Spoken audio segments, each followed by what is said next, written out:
누구인가 혹은 나의 본질적 자아는 무엇인가에 대한 고민을 오랫동안 해왔다. 아, 이놈의 본질적 자아. 자, 본질적 자아 뭐예요 이거? 여러분들 옛날에 그 수직이 많이 해보셨으면 좀 아실 건데 본질적 자아 뭐예요? 진정한 나, 그러니까 내 뭐에 가까운 거, 나의 본질이에요. 그죠? 그럼 그 얘기는 우리가 보통 또 뭐랑도 연결이 자주 되냐? 야, 본질적 자아를 찾는다라는 이 행위 자체가요, 어떻게 보면요, 자아가 두 개니까 찾아보는 거예요. 그리고 내가 원래 가지고 있는 모습과 이 본질적 자아 간의 차이가 항상 생기니까 항상 뭘 하게 돼요? 자아 간의 갈등을 하게 돼요. 그 갈등을 하기 때문에 우리 갈등하는 이 과정을 우리가 성찰이라고 하는 겁니다. 그죠? 자, 이와 같은 고민은 가에서는 자신과 다른 대상의 본질에 다가고자 하는 나의 소망으로 드러나고, 자, 그러면 자, 가 같은 경우는요, 자신과 어떤 대상이라고 했을 때 이 둘을 어떻게 하겠다는 거예요? 본질에 다가가겠대요. 얘가 어떤 친구인지 궁금한 거야. 그쵸? 맞죠? 그래서 여기에 대한 내가 뭐가 드러난다? 소망이 드러나 있는 부분이고, 나에서는 자신이 본질적 자아와 현실적 자아로 분열되어 있다고 느끼는 나가. 자, 이거 자아 분열은 살짝 자아의 갈등, 뭐 혹은 성찰과는 조금 다른 괴입니다. 무슨 차일까요? 나 이거 안다. 자아 성찰과 자아 분열의 차이가 난 뭔지 안다. 있으세요?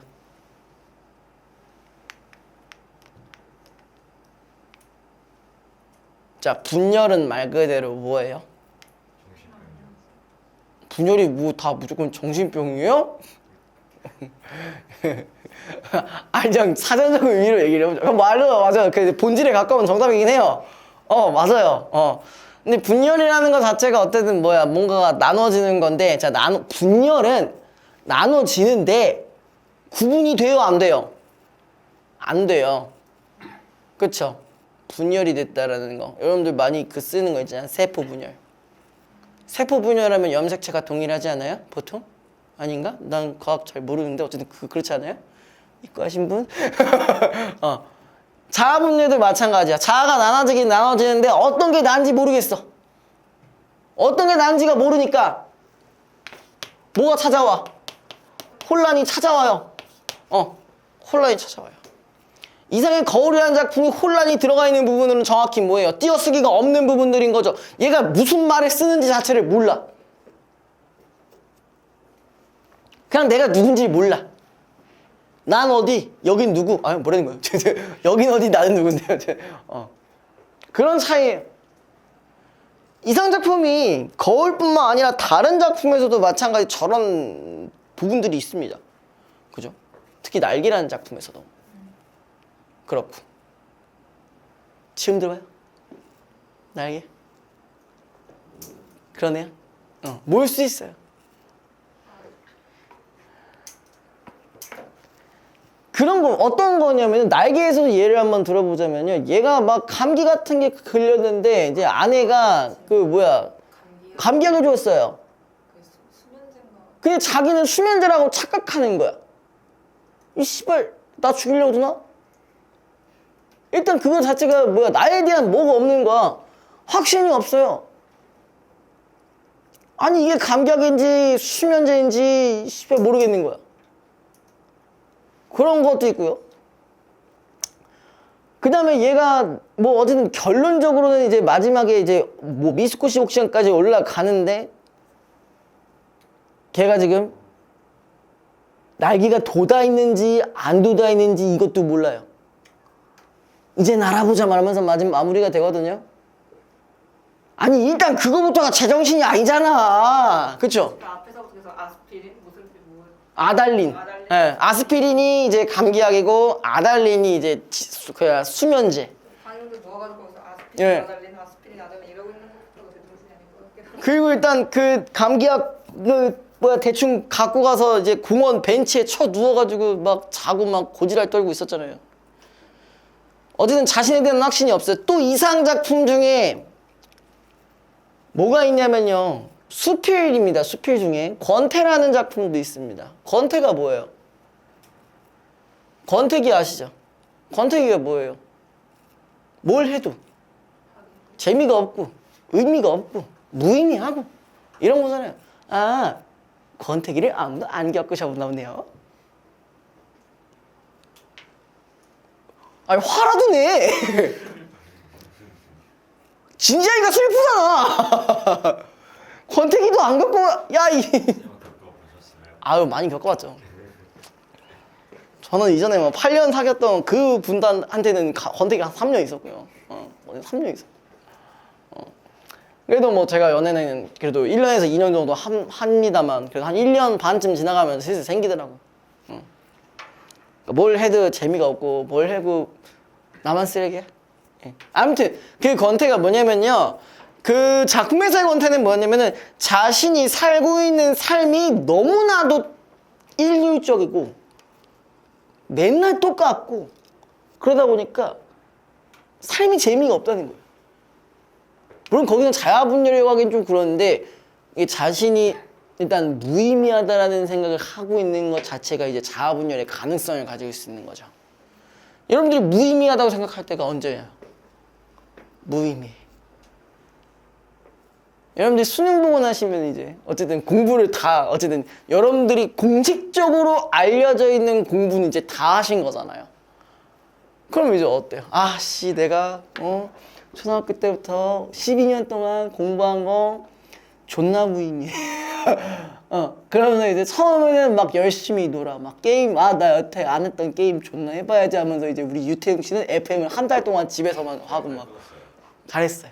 경질당해서 끊었어요. 그래도 잘했어요. 누가 해줬는지 모르겠는데 잘했어요. 아무튼 그런 경우죠. 그러니까 이제 모든 걸 내가 어쨌든 다 여태까지 해봤고 그런 것 때문에 이제 아무리 내가 재밌는 걸 해봐도 무의미하다는 거예요. 근데 그 상태가 지속되잖아요. 그럼 이제 점점 사람이 미쳐갑니다. 김동규 씨처럼. 하품 오지게 하고 계시네. 지금 졸리니까 누가 누군지 모르겠죠. 그죠? 그런 식으로 이제 그러니까 이제 그 얘기했던 부분들이 다 이상의 세계관과 좀 관련이 되어 있어요. 그래서 요거 한번 가보도록 합시다. 이제 근데 다 얘기했나요? 다 얘기 안 했는데 그쵸? 세 번째 줄부터 할게요. 아직 얘기 안 했어요. 자, 나가 이러한 분열을 극복하기 위해 자신을 성찰하는 모습으로 드러난다. 두 작품은 모두 본질을 파악하거나 분열을 극복하는 것에는 어려움이 있다라고 때로는 또 그다음에 단절감이 더욱 깊어지는 듯한 괴로움. 일단 이상의 거울에서는 어떤 게 단절감일까요? 거울이죠? 근데 제가 거울은 이중적 기능이 있다고 했었어요. 뭘까? 단절 말고 또 뭐가 있을까? 하나 더 있어요. 뭐라고요? 거울이든 유리든요. 두 가지 특징이 있어요. 네? 뭐 할 수 있다고요? 일단 모습이 보이죠? 소통 가능성은 있어요. 근데 할 수 있어? 안 돼. 소통이 할 수 있을 것 같은 희망이 있으면서도 결국은 절망적이라는 얘기예요. 자, 아무튼 인간의 오랜 고민을 해결하는 것이 쉽지 않음을 보여준다. 그러나 이렇게 어렵기에 지속적으로 고민할 가치가 있는 문제임을 드러내는 것이기도 하다라고 되어 있습니다. 자, 다시 본문으로 넘어가 볼게요.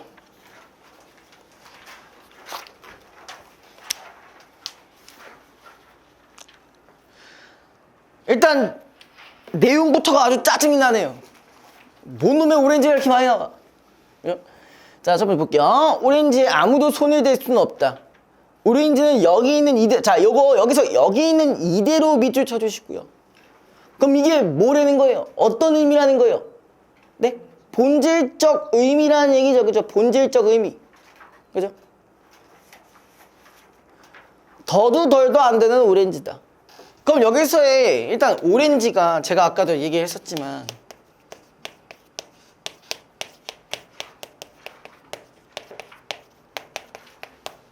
본질적 의미라는 얘기를 했었어요. 그쵸? 본질적 의미라는 얘기를 했었고, 그 다음에 얘 같은 경우는 더도 덜도 안 되는 오렌지라는 건 우리가 오렌지라고 했을 때 딱 떠올리는 뭐라는 거예요? 사전적 의미랑도 연결이 가능한 거죠. 그쵸?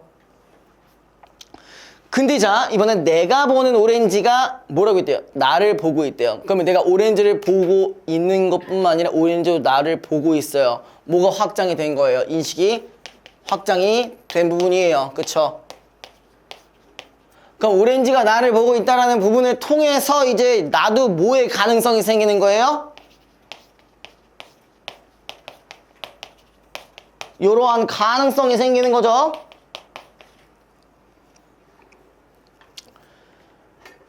자, 밑에 마음만 낸다면 나도 오렌지의 포드랄 껍질을 벗길 수 있다. 마땅히 그런 오렌지만이 문제가 된다. 마음만 낸다면 나도 오렌지의 찹쌀한 속살을 깔 수 있다. 마땅히 그런 오렌지만이 문제가 된다. 일단 여기서 알 수 있는 거는 뭐예요? 행과 식구의 반복들이 이루어지고 있죠. 그쵸? 근데 얘가 이렇게까지 강조하는 이유고 반복을 하는 이유는 뭐냐는 거야. 그 뒤에 말이 중요한 거겠죠? 그죠? 결론적으로 뭐예요? 그러나 오렌지에 아무도 손을 댈 수 없다. 왜? 대면 순간, 그러니까 되는 순간이겠죠? 오렌지는 오렌지가 아니 되고 만다. 그럼 얘가 어쨌든 간에 지금 처음에 무슨 얘기를 하냐면은 본질을 연결하려는 소망을 가지고 있었는데 그 소망을 만약에 실현하게 된다면 뭘 잃어버린다는 거야? 본질적 이 의미를 잃어버린다는 얘기겠죠. 그렇죠? 그럼 이 오렌지의 본질적 의미라는 건 그냥 뭐야? 껍데기가 그대로, 껍질이 그대로 있는 그 오렌지 자체를 얘기하는 거죠. 이해됐어요? 괜찮아요? 자, 그 다음에 또 뭐가 반복되어 있냐? 내가 보는 오렌지가 나를 보고 있다. 실제로 본다라기보다는 내가 성찰을 하게 되는 부분이라고 됐습니다. 그쵸? 자, 나는 지금 위험한 상태다. 오렌지도 마찬가지 위험한 상태다. 시간이 똘똘 배암의 또아이를 틀고 있다. 이 얘기는 뭐야? 서로 본질적인 부분들을 접근한다고 생각하시면 되는 거겠죠. 그쵸? 자, 그러나 다음 순간 오렌지의 포드란 껍질에 한없이 어진 그림자가 비치고 있다. 일단 어진 그림자 밑줄 쳐주시고요.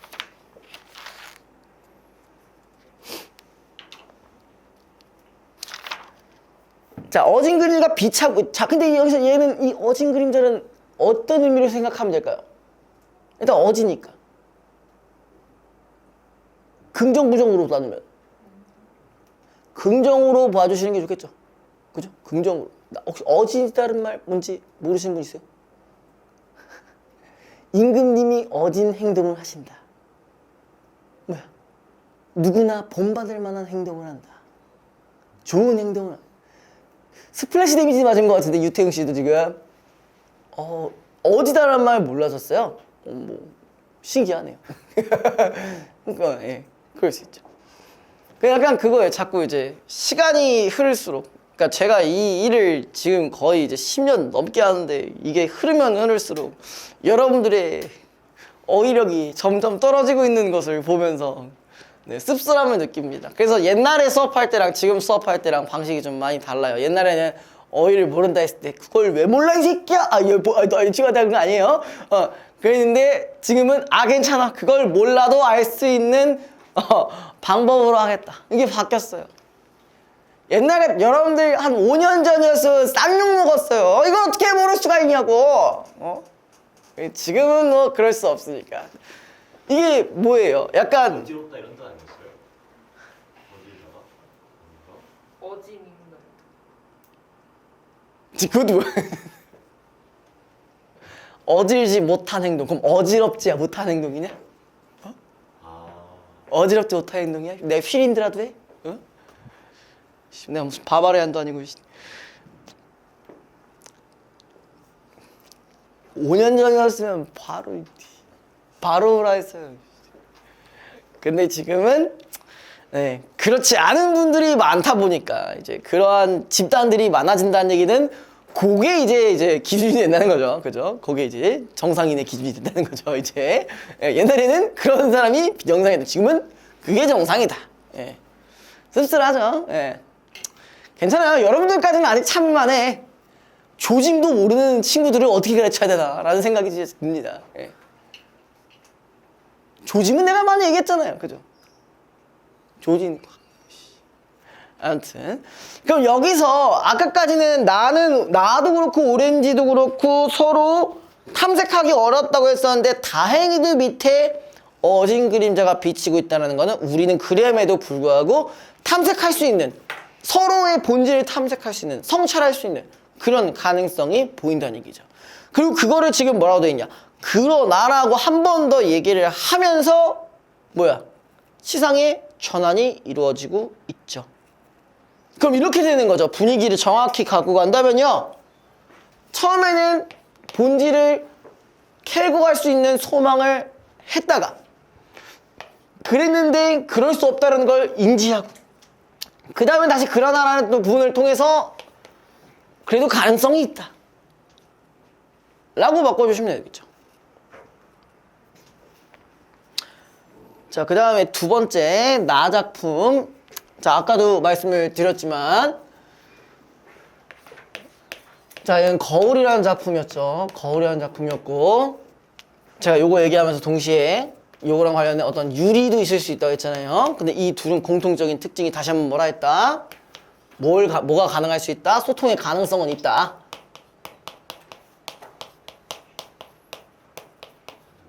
그러니까 뭐야? 서로를 볼 수는 있어요. 서로를 볼 수는 있어. 좀 다른 말로 서로를 인지는 그러니까 이 거울을 보는 입장에서예요. 거울을 보는 입장에서는 인지가 가능할 수 있다. 다만 뭐가 있을 수 있다? 단절이 있을 수밖에 없다. 왜? 본질은 취하지 못하거든요. 그죠? 소통은 돼? 안 돼? 안 되잖아. 안 되잖아요. 그죠?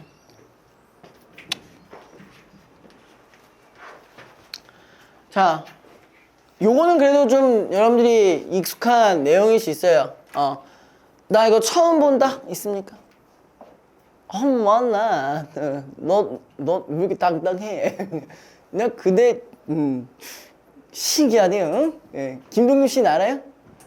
근데, 알긴 아는데, 눈에 쌍꺼풀이 드리워지고 있어요. 예. 나 지금 수업한 지 얼마 안 된 것 같은데요? 한 40분 됐나요? 네, 벌써 그러시면 곤란한데. 자, 제가 띄어쓰기가 안 들어간 이유가 뭐라고 했었죠? 자아가 이미 뭐한 상태라? 분열된 상태라서 그렇다 했었어요. 네. 자, 거울 속에는 소리가 없어. 저렇게까지 조용한 세상은 참 없을 것이요. 자, 일단 소리가 없는 거고 조용한 세상과 연결시킨다면은 여기는 어떤 세계? 단절된 세계, 혹은 뭐 좀 다르게 해석하면 이상적 세계로도 확장을 지을 수 있지만 그건 사이드로 두고 가장 이제 갖고 가야 될 것들은 뭐예요? 단절된 세계라고 보시는 게 가장 적합합니다. 자, 거울 속에도 내게 귀가 있어. 그래, 귀가 있는 건 인지는 했어요. 그쵸? 인지는 했어. 근데 내 말을 못 알아듣는 딱한 귀가 두 개나 있어. 못 알아듣는다는 얘기는 뭐야? 소통이 안 되는 거죠. 그쵸? 단절이 돼 있죠? 그쵸?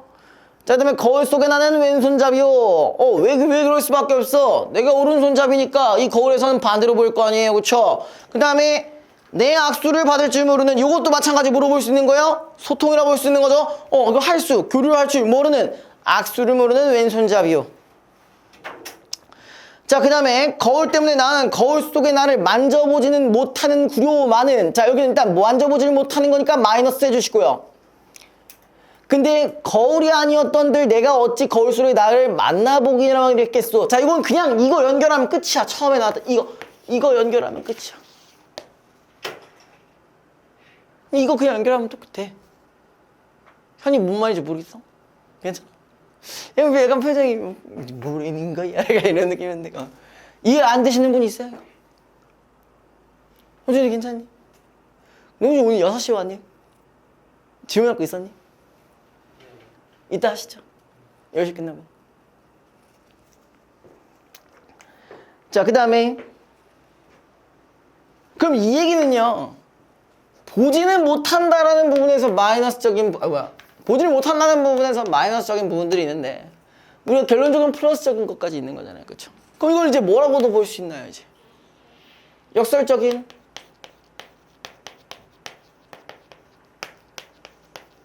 인식도 존재하고 있다고 볼 수 있는 거죠. 그죠? 역설적 인식. 됐나요?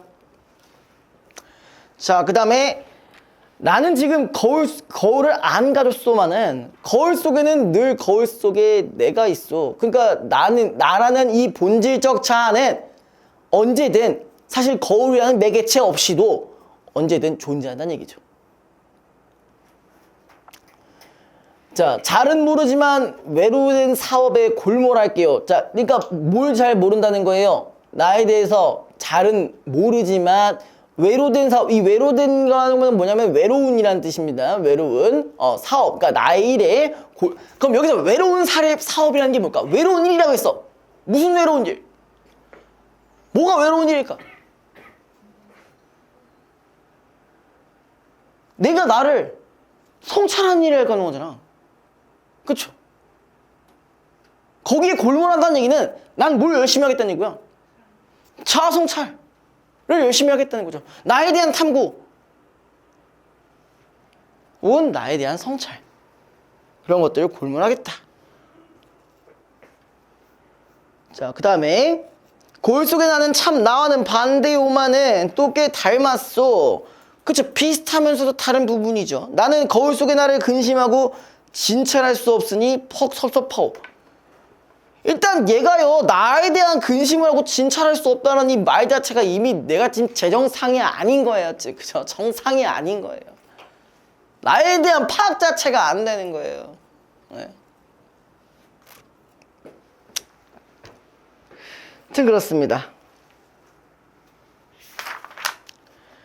자, 요거 1, 2, 3번 문제가 어렵지는 않으니까 한 2분 정도 드릴 테니까 네, 빨리 하시고 잠깐 저 바깥에 저 옆에 강의실에 제가 커피를 두고 가지고 빨리 가져올게요.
뭐 다 하셨죠? 아, 금방 할 수 있는 거 아니었나? 다 했죠? 자, 할게요. 자, 가나의 공통점, 요거는 좀 쉬웠죠? 오히려 몇 번이에요? 3번이죠? 왜냐면은 가 같은 경우 나와 오렌지랑 연결점을 가지고 있고, 그다음에 나 같은 경우는 뭐야? 나죠? 나와 나 자신, 그죠? 맞았어요? 자, 그 다음에 2번. 기억 미매에 대한 이해로 적절하지 않은 것은, 자, 기억. 나에 의해 달라질 수 있는 오렌지를 드러낸다. 맞죠? 내가 만약에 껍질을 벗겨버리면 어떻게 돼? 원래 알고 있던 그 본질이 바뀌는 거잖아요. 그죠? 그 다음에 니은. 대상을 파악하고 싶은 욕구로 인해 오히려 대상을 변질되게 만들 수 있는 상황에 놓여 있음. 그렇죠? 내가 위험한 상태. 왜냐면 얘 벗겨버리고 싶어. 아니, 말이 좀 이상한데. 오렌지의 껍질을 벗겨버려. 아니, 주어를 확실히 얘기합시다. 알겠죠? 예. 근데 여러분들 반대로 주어를 의도적으로 생략해서 말하는 경우도 종종 있을 수 있으니까, 네. 잘 사용해 보세요. 내년이면 성인이시니까요. 네. 자, 그 다음에 3번. 추상적인 관념을 감각적으로 형상화하여 긴장감을 조성하고 있다. 자, 뭔데요? 추상적인 관념이 뭔데? 이거 한번 물어보자. 뭐라고? 추상적인 관념이 뭐예요? 위험한 상태잖아. 위험한 상태를 시간이 똘똘 도화리를 트고 있다고 했으니까. 그죠? 맞죠? 관념의 구체가 뭐라고? 관념의 구체가 뭐라고? 말로 설명하기 힘든 거를 감각적으로 구체화시키는 거겠죠? 그렇게 표현하는 거겠죠? 기억하고 계시나요? 자, 그 다음에 4번. 리을, 내학수 거기네요. 소통하고 싶지만 소통할 수 없는 상황 맞고요. 5번. 사물이 지닌 이중성으로 인해 발생한 다른 대상과의 단절감을 부각하고 있다. 자, 여기 틀리긴 했는데, 자, 제가 이 얘기했잖아요. 거울이라는 거의 그 기능이 사실 얘는 요거에 대한 얘기를 한 거잖아, 그죠? 그죠? 그러니까 이 말 자체가 틀린 건 아니지만 얘는 정확히 미음을 한 줄 위로 갔어야 되겠죠? 얘로 갖고 가는 게 맞겠죠, 그죠? 그래서 5번이 정답입니다. 자, 그 다음에 3번. 1번 선지부터 볼게요. 가히 여기 있는 이대로의 오렌지는 오렌지라는 대상이 지닌 본질을 그대로 가지고 있는 거. 그치? 아직 뭐 아무것도 아니잖아요. 그죠? 맞죠? 2번. 가히 오렌지가 나를 보고 있다는 것은 인간이 분열된 자아로 인해 이거는 뭐 이상 아니잖아. 그쵸? 내가 분열 때문에 그런 게 아니라 오히려 내가 이제 한 번 더 고민을 하고 성찰하게 되는 거잖아요. 그러니까 이렇게 나를 보고 있다는 표현이란 거지. 실제로 나를 보는 건 아닐 거 아니에요. 2번이 정답이고요. 쭉 볼게요. 3번. 나는 지금 거울을 안 가졌더만은 거울 속에는 늘 거울 속에 내가 있어는 본질적 자아와 현실적 자아가 분열된 상태. 이미 그냥 띄어쓰기 안 한 것 자체가 분열된 거예요. 저도 지금 자아가 분열되기 직전인 것 같습니다. 예. 내가 나가 아니에요. 자, 4번. 가의 오렌지는 오렌지가 아니 되고 만다는 이거는 이제 망쳐버린다는 얘기죠. 쭉 볼게요. 거울 때문에 나는 거울 속에 나를 만져보질 못한, 둘 다 어쨌든 소통을 할 수가 없는 상황. 그죠? 본질 탐색이 어려움. 연결되죠. 그죠? 5번. 가의 어진 그림자는 어려움에도 불구하고 본질 탐색을 지속할 것을 암시하고, 제가 아까 얘기했죠. 그러나 어린 그림자가 있으니까 시상의 전환이 이루어졌다고 했었잖아요. 그죠? 나는 거울 속에 나를 근심하고 진찰할 수 없으니 텁텁하오는 성찰을 통한 분열 구분이 쉽지 않다. 그쵸? 나 지금 알아보기도 힘들다며. 그러니까 분열이라고 아까 얘기했었잖아요. 그죠? 우리 그때 비문학은 다 했었죠?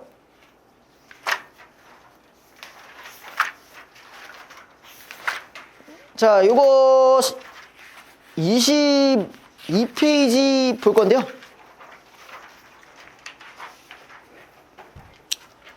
자, 이거는 제가 세위관만 좀 개괄적으로 설명드리고, 네, 잠깐 쉬는 시간 좀 드리도록 할게요. 자, 제가 이런 얘기를 했었어요. 일단 제목이 갈매나무를 찾아서 하라고 했었는데, 제가 갈매나무에 대해서 이런 설명을 드렸었어요. 아까 얘기했던 백석의 시랑 연결이 된다. 백석의 네, 남신이주,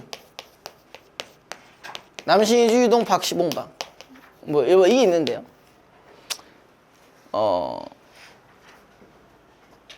나 이 작품 모른다 손, 남신이주 유동 또 있어요? 너 알아? 아냐고. 등이 나 알아? 현이 알아? 그러면 안다고 하셨으니까 아는 분한테 질문을 드리겠습니다. 시연이는 안다는 얘기예요? 알아? 남신이주 이동 박신봉방 몰라? 지금 호준이한테 물어봐. 호준아. 아 뭐야? 왜 갑자기 의견을 바꿔? 그럼 건한테 물어보겠습니다. 자, 이 시에서 갈매나무는 어떤 속성을 가지고 있는 거죠? 남신이주동 박시봉방에 나오는 이 갈매나무는 어떤 속성을 가지고 있을까요? 맥락을 먼저 얘기해 드릴까요? 뭐 하얀 눈을 맞아도 흔들리지 않는 꿋꿋하게 버티고 있는 그런 속성을 가지고 있습니다. 뭘까요? 네, 일반적인 의미로는 일단 그렇죠. 지조절개죠. 그리고 동시에 이런 말이 있습니다. 내가 이런 갈매나무를 보고 있다라는 얘기가 있어요. 이 보고 있다는 얘기는 무슨 말일까요? 화자에 이런 좋은 것들을 본다고 되어 있잖아요. 그럼 뭘까? 화자에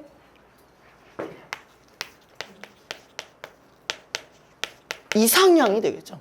이상향, 이상적 대상이 되겠죠.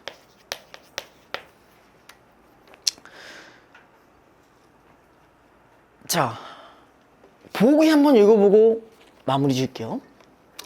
문학작품에서 자연물은 작품 속 인물이 살아가는 현실에 실제하는 사실적 배경으로 기능하기도 하지만, 자, 인물의 내면 의식을 상징적으로 드러내는 가상적 소재 동그라미 쳐봅시다.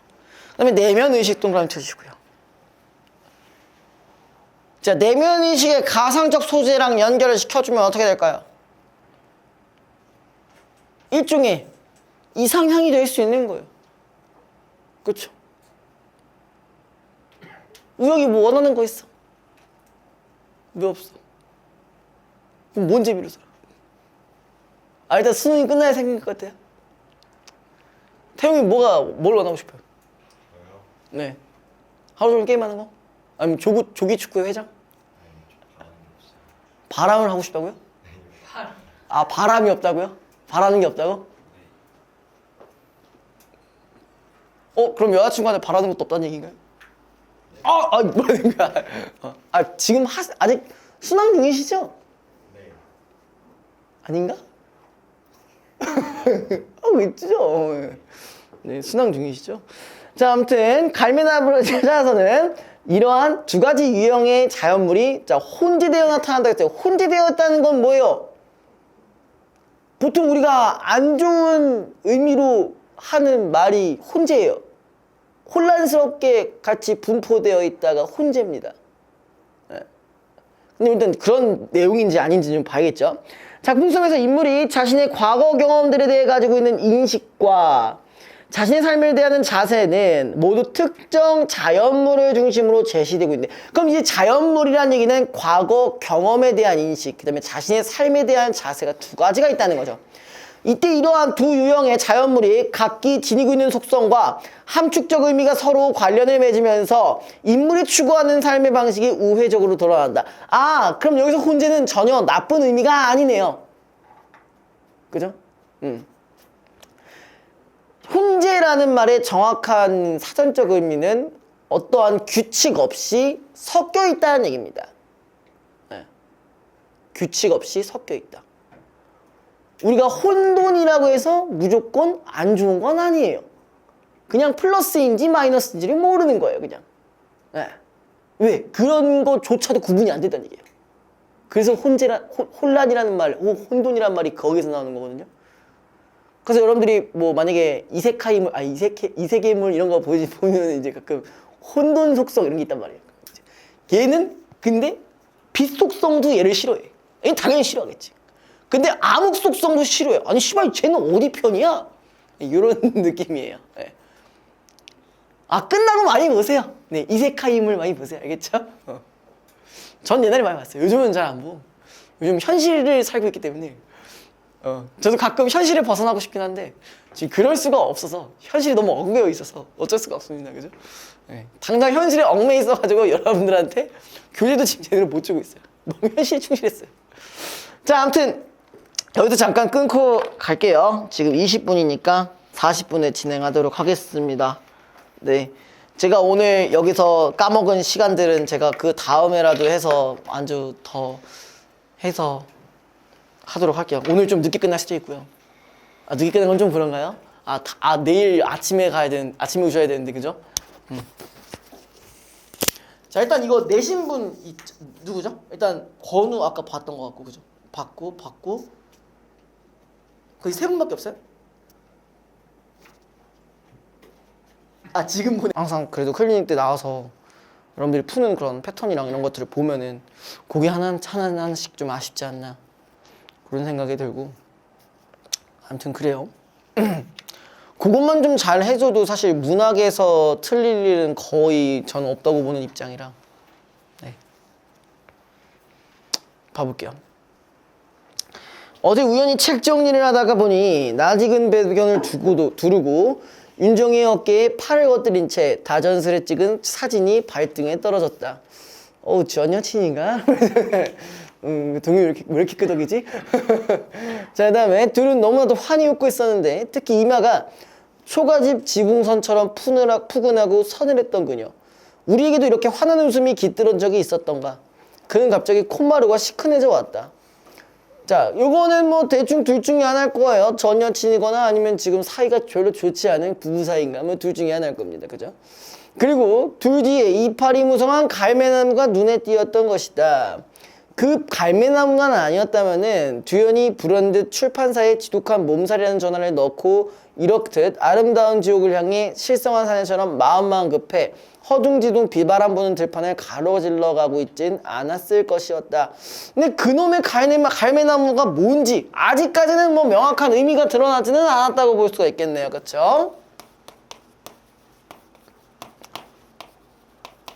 자, 그 다음에 갈매나무는 두원이 기억에 미칠 수 있는 어린 시절부터 내면에 자리 잡아온 움직일 수 없는 한 풍경이었다. 자, 일단은 얘는 한 풍경에서 파생이 돼 있고 얘도 내면에 자리 잡고 있대요. 이 갈매나무라는 친구가. 실제로 여기 작가의 말에 따르면은요, 실제로 이 남신이 그 시를 보고 그 시를 모티프로 제작한 거라고는 하더라고요. 근데 이 김소진이라는 이 작가의 작품 중에 여러분들이 기출문제로 풀어봤을 만한 작품이 하나가 있습니다. 혹시 자전거 도둑이라고 아세요? 자전거 관련된 게 좀 많은데 내용 조금만. 그러니까 이제 여기서 주인공이 남자애고 그리고 그 여자애가 기장가 그럴 겁니다. 예, 근데 뭐 이제 자전거를 갑자기 내가 막 없는 사이에 막 걔가 막 타고 다니고 막 뭐 그랬었던 대충 그랬던 내용이에요. 응. 그러면서 이제 또 이렇게 하다 보니 또 사랑이 싹 트고 막 아무튼 그런 거 있습니다. 이제 네. 어릴 적 한때 할머니의 손에서 자란 두연이도 그 갈매나무와 더불어 컸다. 할머니와 앞마당에 이른 키의 갑절만큼 자라있던 그 늙은 나무는 노년 들어 홀로 대청마루에 나앉는 일이 잦았던 할머니에게는 무언의 친구이기도 했을 테다. 자, 일단은 요것도 하나 갖고 왔어요. 자, 이 갈매나무와 더불어 컸다고 했으니까 나의 성장과 관련된 의미이기도 하고, 그 다음에 할머니가 노년에 갔을 때 어떤 일종의 벗이라고도 볼 수도 있겠네요. 그러니까 나한테 벗은 아니지만요. 그죠? 자, 그 다음에 가지 끝에 뾰족뾰족한 가시를 달고 있는 그 갈매나무는 두연에겐 지옥이자 천당이었다. 갈매나무 아래에서 윤정이와 사회진을 찍고 난 다음 그녀와 가진 첫 밑맞춤이 그랬구만요. 제 천당에 대한 기억에 해당한다면은 아내가 됐던 윤정이와 인연이 안 된 채 헤어지기로 동의한 다음에 이혼 서류에 마지막으로 도장을 싣고 내려가 찾아뵌 할머니 집 앞의 갈매나무는 바로 캄캄한 지옥이었다. 그럼 뭐 얘는 일단 인식이 두 가지네요. 플러스적인 부분과 마이너스적인 부분, 그쵸? 이거 만남, 쉽게 얘기해서요. 이별, 그죠? 이혼했대요, 그죠? 그래서 이제 현아, 네 맴이 나 많이 아프지? 이러면서 두연은 두렵고 송구스러운 마음 때문에 엎드려들인 큰절을 차마 일으키지 못하고 등짝을 들썩거리며 흐느꼈다. 그 격정의 잔등을 삭정이처럼 야인 할머니의 손길이 잔잔히 더듬고 지장았다. 할머니 이 매혹한 손자가 세상에 다시 없는 불효를 저지르고 이렇게 찾아뵈었으니 이 불효가 뭐 이혼이겠죠, 그죠? 이 일을 어쩌면 좋습니까? 후디게 꾸짖어 주세요, 부디.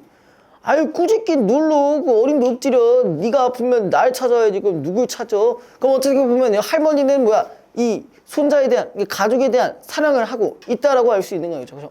아이고 잘 왔구나. 아이고 부성한 내 새끼야. 니네 할머니가 알지. 뭐 이러면서 이제 부엌 문짝의 옆 이마를 기대어 집게 손가락으로 눈가를 콕콕 찌고 누르고 섰던 작은 숙모한테 더운 밥을 지어오도록 한 할머니는 그가 물에만 밥그릇을 앞에 두고 천근만근으로 무거워진 깔깔한 밥솥을 밥술을 눌리는 걸 지켜보다가 숙모의 부축을 받아 갈매나무 아래 평상에 나앉으셨다.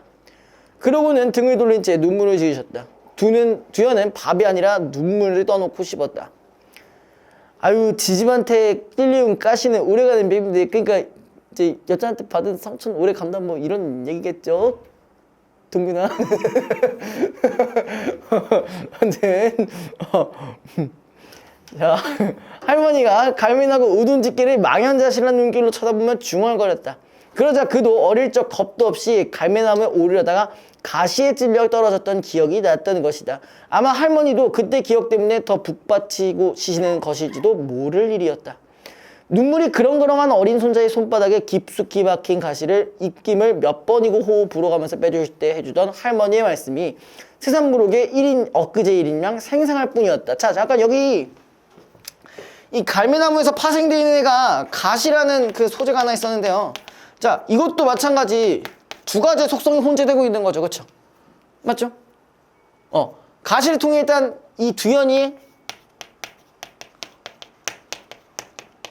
안 좋은 추억, 고통 요걸 상징하기도 하지만 또 반대로 뭐야?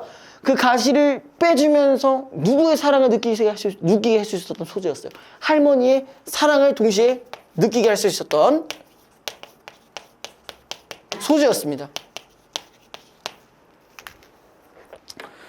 자, 그 다음에 가시 아프제. 앞으로도 세상에 수태 많은 가시가 너 괴롭힐지도 모르는지 그래도 사느니까 울지는 말그래. 그럴수록 더 독한 가시를 가슴속에 품어라 하니라. 알겠지? 그래서 할머니 하면서 이제 세상에 독한 가시를 이기라는 그 말씀은 3년 전 늦가기 시인으로 등단한 그가 그 여태껏 시의 화두로 삼아왔던 것이었다. 자, 여기서 이 가시는 이제 이 뒤에 할머니가 말한 가시는 뭐가 되는 거예요? 앞에 있는 가시. 실현과 권한이겠죠. 그죠? 근데 이제 내 더 독한 가시를 가슴속에 품으라는 건 이건 또 무슨 말일까요? 내가 살아가는 데 있어서 보호받을 수 있는 일종의 뭐 일단 뭐 독한 뭐 그런 것들이겠죠. 그쵸? 독함. 자, 그 다음에 자, 두현이 찾아간 아름다운 지옥은 이젠 찻집이 아닌 오리탕 전문적으로 바뀌어 있었고 약간 불타는 유황의 오리탕 뭐 이런 건가요? 그죠? 아무튼 두현은 그 식당의 여주인과 이야기를 나눈다. 근데 지금 아름다운 지옥이라고 했으니까 이거 자체도 뭐라고 볼 수 있어요? 무슨 소재라고 볼 수 있을까? 그죠? 역설적 소재라고 볼 수 있겠네요. 그쵸? 아내가 가고 없는 그 신혼방에서 두현은 한사코 자신에게서 달아나려는 어떤 아이에 대한 꿈을 서너 번 꾸었다. 자, 지금 일단은 둘이 이혼을 했어요. 근데 이혼한 상태에서 어떤 꿈이 나왔었는데 여기에 누가 있었다? 아이가 있었다. 이거 어디서 본 거 같지 않아요? 최근에 푸신 거 아니에요? 아닌가? 최상에서 풀었잖아 한번. 자, 꿈속의 작은 아이는 그를 닮아 보일 때도 있었고 얼굴이 하얗게 지워져서 나타날 때도 있었다. 아주 무서운 꿈이었다. 꿈자리에서 깨어날 때마다 그는 눈물이 핑 돌아 낯선 곳에서 잠이 설깬 아이처럼 훌쩍거리곤 했다. 자, 요거 뭐 의미를 아시는 분들은 아실 겁니다. 이 아이가 사실 누구야? 그치. 서로 이 둘의 아이였죠. 그쵸? 그러니까 자신의 아이라고 할게요. 두현의 아이라고 할게요. 그죠? 자신의 아이인데, 어쨌든 뭐 결론적으로 얘가 어떻게 됐어요? 유산됐죠? 뭐 정확히 말하면 뭐 낙태긴 하지만, 네, 어쨌든 그렇게 됐죠. 그래서 애를 지웠습니다. 아무튼 그래서요, 그래서 그렇다는 말이죠. ACC에, 그럼 전 부인은 진짜 유학을 갔어요? 아직까지 한 번도 못 만났으니 그럴 가능성도 있을 겁니다. 그럼 요즘도 아이 꿈을 꾸세요? 아니요. 요즘은 한나무에 대한 꿈을 꾸는 편이죠. 나무요? 근데 요거는 사실 뭐예요? 원래는 이게 전지적 작가 시점이어야 되는데 요 부분에서는 뭐예요? 대화 형식을 빌려왔죠, 그죠? 나무입니다. 아주 헝걸차고 씩씩한 녀석이죠. 봐도 수칼매나무입니다. 갈매나무가 암수 딴구루 나무인 건 아시죠? 그러니까 뭐야? 암수 딴구루라는 게 뭐야? 암과 수가 따로 있다는 얘기인가요? 그죠? 암수 딴구루냐요? 왜? 은행나무처럼 암수가 따로 있다 이겁니다. 제가 여태껏 보아왔던 것도 모두 암구루였죠. 아직 숫구를 한 번도 보지 못했죠. 아마 어느 깊은 계곡 어디에선가 뿌리를 받고, 자, 여기에 있는 속성을 잘 보시는 게 좋겠네요. 그죠? 홀로 눈보라와 찬비와 거친 바람을 맞으며 추운 계절을 꿋꿋이 견디며 힘차게 수액을 높은 우둔지 위로 뽑아올리는 자태를 간직한 숫구루를 알아보게 될 겁니다. 자, 그럼 여기서 이제 갈매나무가 이제 그 백석시에서 나왔던 갈매나무와 매우 유사한 의미를 가지고 있고, 그리고 그 의미를 가진 그 쑥갈래 나무가 곧 누가 되는 거야? 여기서 나온 두현 본인이 되는 거죠. 그런 날이 꼭 올 겁니다. 제 꿈이 그렇거든요. 그놈을 봤어요. 한두 번도 아니고. 자, 제 꿈이 그렇다는 게 뭐야? 나의 뭐라고도 볼 수 있는 거야? 이상, 향이라고 볼 수 있죠. 바라는 삶이라고 볼 수도 있어요. 몹시 앓을 때 내가 직접 그 수칼매나무가 되는 꿈을 꾼다. 아주 편안한 나무가 되는 꿈을 꿔요. 하면서 이제 마무리가 일단 되어 있습니다. 자, 요거는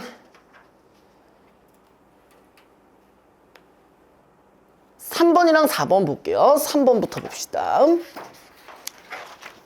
자, 기억 미음에 대해 이해한 내용으로 적절하지 않은 것은, 자, 일단은 여기 뭐 아름다운 지옥을 향해 실성한 산의 무기 부분, 인물이 이동하는 모습을 실성한 산에 비유하여 불안정한 심리를 부각하고 있다. 뭐죠? 이미 멘탈 나갔겠지, 저 상황이면. 그쵸? 2번 촉각적인 표현을 활용하여. 촉각적인 게 일단 있냐?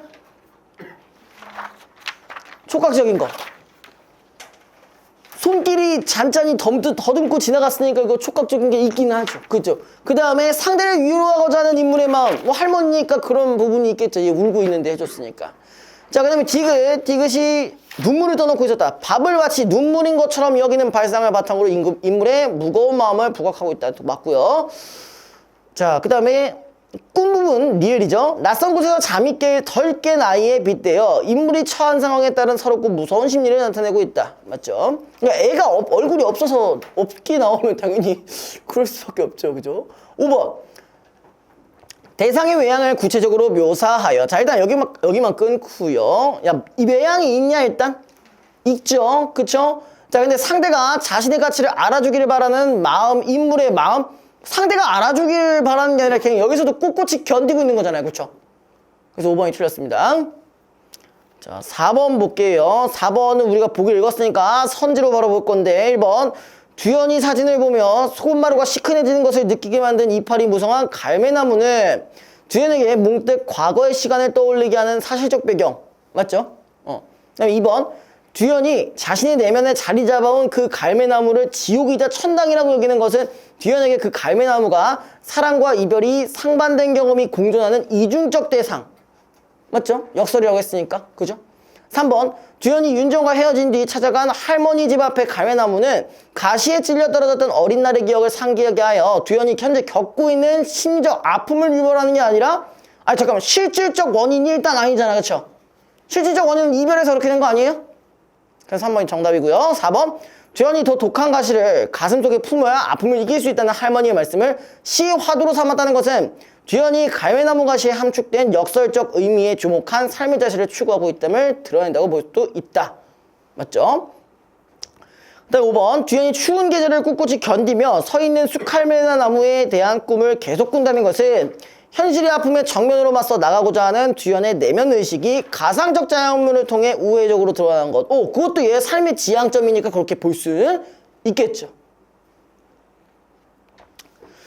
자, 사실 얘는요, 문제들이, 저도 그때 사설 모의고사 보면서 요 지문이 한번 나왔었는데, 사실 내용적인 거에 대한 어려운 것보다는요, 요즘 자꾸 어렵게 나오는 문제들의 특징이 뭐냐면요, 물론 여러분들이 이게 생각보다 쉽기는 한데 이거를 걸러내기가 쉽지가 않은 경우가 종종 있어요.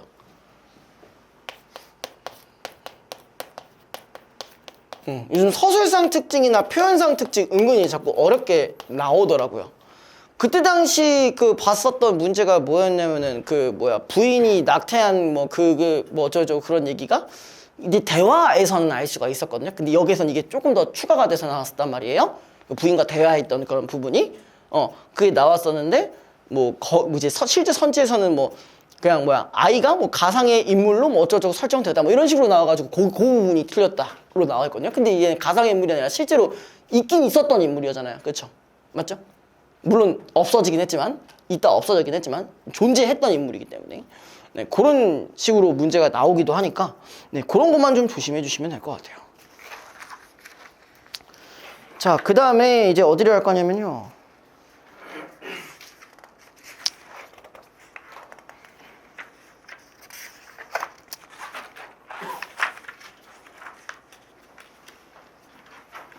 여기 가보겠습니다. 27페이지 가볼게요.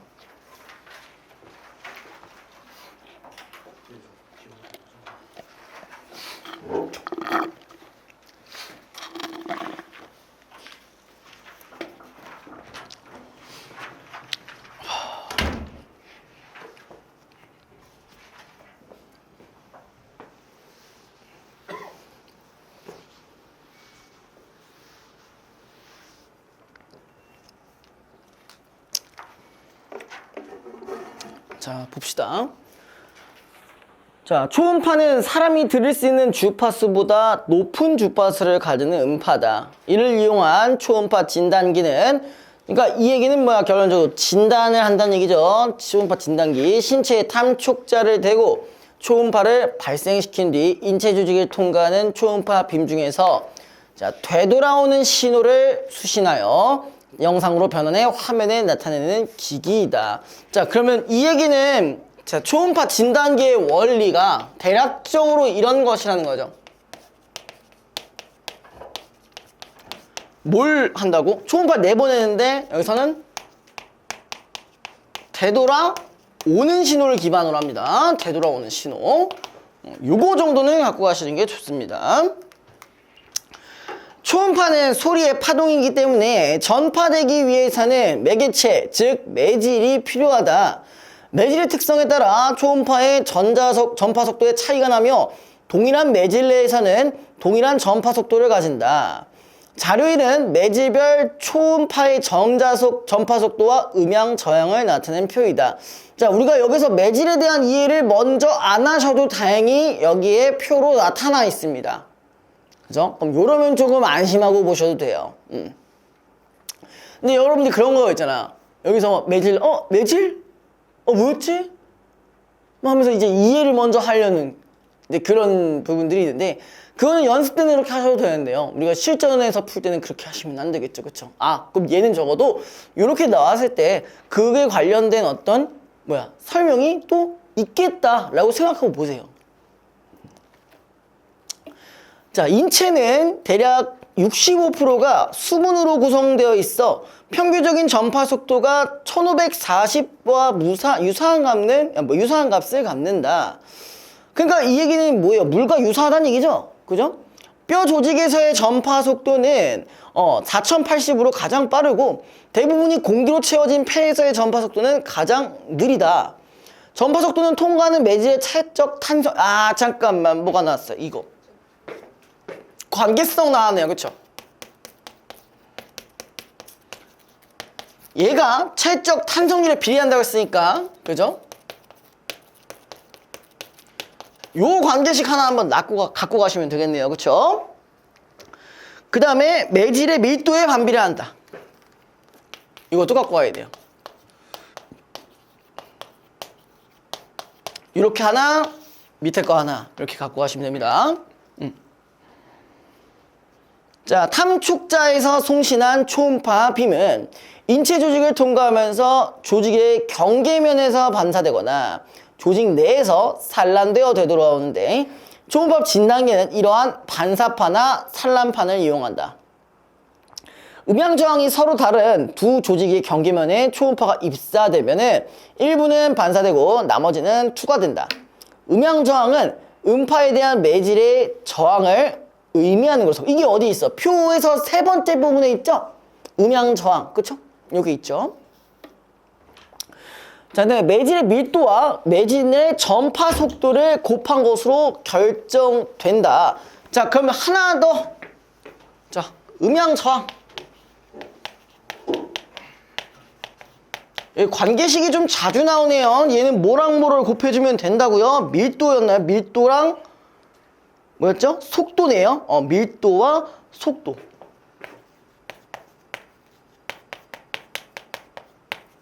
그래서 뭐 정확히 말하면 전파 속도긴 하지만 사실 여기서 속도가 나올 일은 여기서밖에 없으니까 이렇게 간단하게 갖고 가셔도 됩니다.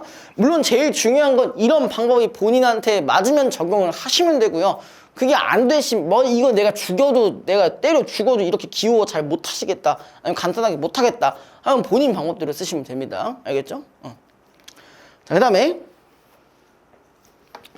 이때 두 매질 사이에 음향 저항의 차이가 클수록 자, 반사가 되는 초음파의 세기가 증가한다. 자, 그럼 요것도 아유 가져갈 게 졸라게 많아요. 그죠? 저항이 클수록 그 다음에 반사 세기도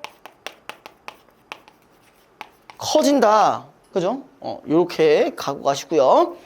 초음파 검사 시에 탐촉자와 피부 표면 사이에 점성이 높은 액체형 젤을 바르는 것도 탐촉자와 피부 사이의 공기로한 음향 저항의 차이를 고려하는 것이다. 자, 이거 해본 적 있으세요? 초음파 검사 해보신 적 있으세요? 아무도 없으십니까? 왜 해요? 정보사고 없어요. 그 보통 이제 뭐 암 진단이나 그 여러분들 그럴 일이 없긴 하잖아요, 그죠? 암 진단이나 뭐 내장 쪽에 뭐 문제가 있는지 없는지 확인하는 용도로 네, 진행을 합니다. 근데 여러분들은 그럴 일이 일단 없네요. 그리고 가장 많이 하는 초음파 검사는 임신입니다. 죄송합니다. 제가 아무 생각도 못하고 그냥 던져버렸어요. 뭐 해본 적 있냐고 하는 거 자체가 이상한 얘기잖아요. 임신이냐 얘기도 아니고 어디가 내장이 아프세요? 이것도 아니고 그렇죠. 근데 여러분들 중에 뭐 그런 분들도 있을 수 있잖아요. 뭐 맹장이 터져서 맹장 수술을 했다. 뭐 이런 경우도 있을 수 있으니까 그런 경우에 이제 하는 거죠. 그래서 뭐 바를 때 이걸 바른 다음에 이렇게 진행을 해요. 네, 저도 한 적 없어요. 저는 엑스레이 검사는 해봤는데 초음파 검사는 해본 적이 없습니다.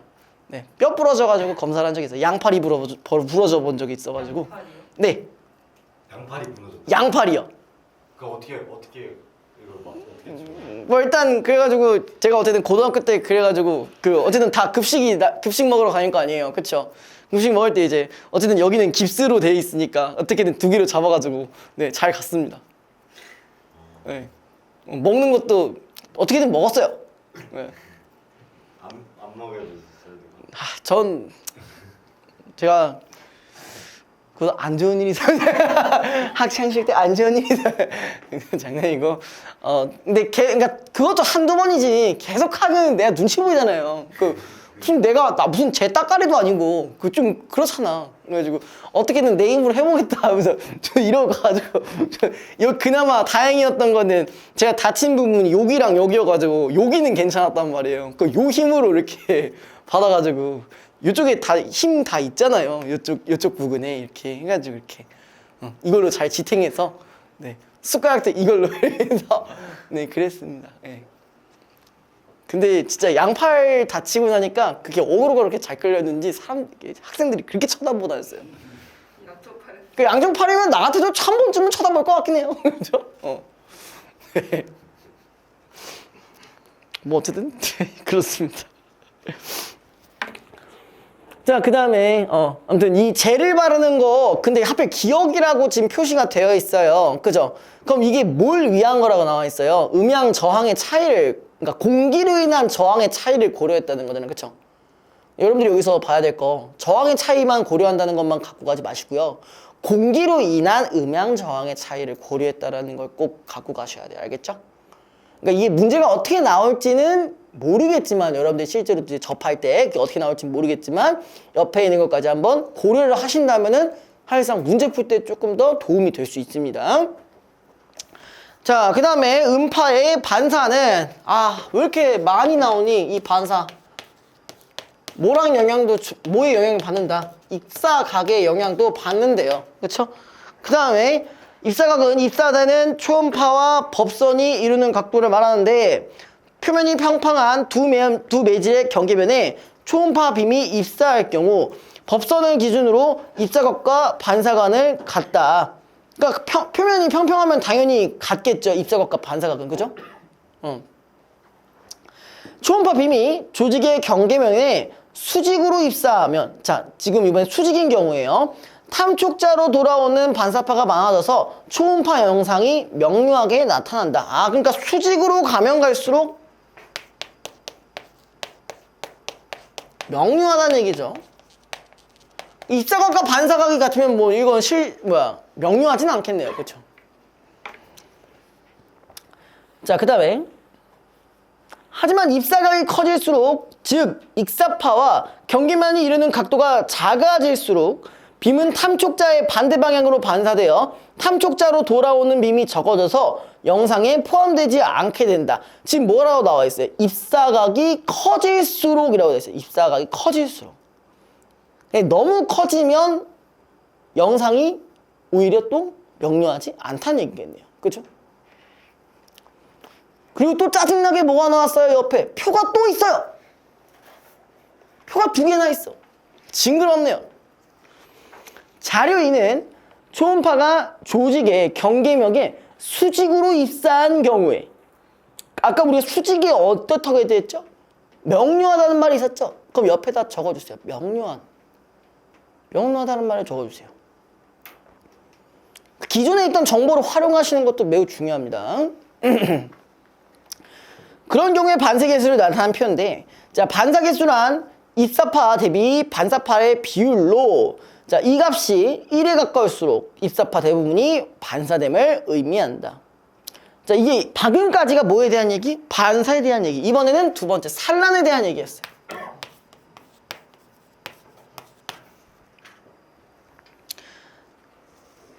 자, 그러면 어디가 가장 반사계수가 높아요? 공기라고 돼 있죠. 연부조직 공기, 그죠? 그럼 공기를 제외하고 나서는 그렇게 반사계수가 높진 않네요. 근육뼈 빼고는요. 자, 한편 산란은 초음파 빔이 표면이 균일하지 않은 반사면에 부딪히거나 초음파 파장보다 크기가 작은 산란체를 만났을 때, 거기 동그라미 여러 방향으로 흩어지는 거. 그럼 산란은 뭐라고? 여러 방향으로 흩어지는 거래요. 반사가 두 조직의 경계면에서 자, 이것도 갖고 와야 돼요. 반사가 경계면에서 발생하는 것과 달리 산란은 조직 내 표면이 울퉁불퉁한 부분적인 부위에서 발생한다. 산란체의 크기가 초음파의 파장의 길이보다 작을수록 강도가 증가한다. 자, 지금 뭐가 나왔냐면은 산란체랑 파장의 길이보다 작을수록, 일단 요거 그냥 갖고 가시고, 지금 이게 어디서 한번 설명이 돼 있었냐면은 여기 세 번째 줄 보면은 초음파 파장보다 크기가 작은 산란체를 만났을 때 여러 방향으로 흩어진다. 이 부분이랑 연결시켜줄 수 있겠죠. 같은 얘기를 또 설명하는 거잖아. 그렇죠?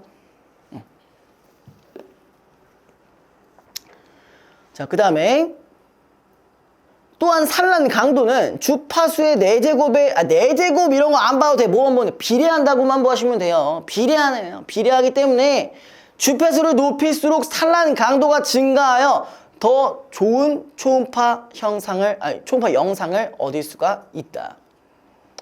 자, 초음파가 산란되는 강도는 조직마다 상이하는데 2.5MHz 초음파를 인체에 입수했을 때 혈액은 0.0001로 가장 작은 반면에 지방은 1로 매우 큰 편이다. 자, 초음파 검사 시 주의사항이 있는데 위장, 간, 담낭 등의 장기를 살펴볼 수 있는 상복부 초음파 검사를 할 경우, 그러니까 어떨 때 쓰는 거라 해서 장기에 뭐 문제 있을 때 하는 거라 했잖아요. 그죠? 자, 이럴 때 어디 갔냐?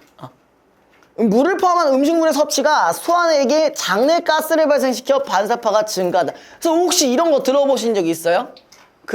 아마 근데 이거는 아실 거예요. 여러분들이 어머님이나 아버님이 건강검진 같은 거 가끔 하실 때 있잖아. 안 하세요? 가끔 밥 못 먹는 경우 있잖아. 뭐야 그 검사하기 전날에 금식하세요. 그래서 막 여러분들은 이제 배고파가지고 이제 야밤에 라면 먹고 있는데 이제 그 옆에 있는 엄마 아빠 이제 화낸다고 이제 나 내일 건강검진이라고 금식이라고 이러면서 이제 화낼 수도 있다고요. 그죠? 근데 그런 적 있을 겁니다. 자, 아무튼간에 그건 뭔가를 먹으면은 저런 식으로 가스가 생기기 때문에 반사파가 증가한대. 그러면 어떻다는 거야? 더 명료해지기 힘들다는 얘기죠. 그죠? 즉 위장에서 분비하는 소액과 장내가스는 위장의 깊숙한 부위 혹은 팽창된 위장에 가려게 되는 췌장이나 간 등의 장기에 초음파가 도달하는 것을 방해할 수 있다. 따라서 상복부 초음파 검사 전에는 8시간에서 12시간 이상 물을 마시지 말고 금식해. 물도 못 먹어. 또한 껌을 씹거나 흡연하는 과정에서 삼킨 많은 공기가 위장으로 들어가 초음파의 전파를 방해하므로 검사 전에 껌 씹기와 흡연을 하지 않아. 큰일 났네. 그 다음에 방광, 자궁, 전립선 등 골반 내 장기를 살펴볼 수 있는 하복부 초음파 검사의 경우, 그러니까 얘네들은 뭐야? 하복부라고 나와 있네요. 그쵸? 방광 속 가스를 없애기 위해서 많은 양의 물을 마실 때 가스를 생성하는 탄산음료는 마시지 말아야 뭐. 검사가 끝나기 전까지 소변을 와 이거 좀 무서운데. 그 다음에 이러한 번거로움이 있음에도 인체 진단용 초음파는 인체에 무해하고 별도의 상처를 내지 않고도 내부 장기를 검사할 수 있으며 실시간 영상을 제공하는 장점이 있어 의학적 응용 범위가 꾸준히 확대되고 있다. 사실 뭐 밑에 부분에 대한 내용은 그닥 어려운 건 없었는데 사실상 어려웠던 거는 뭐였어요? 여기 있는 관계 부분들, 그쵸?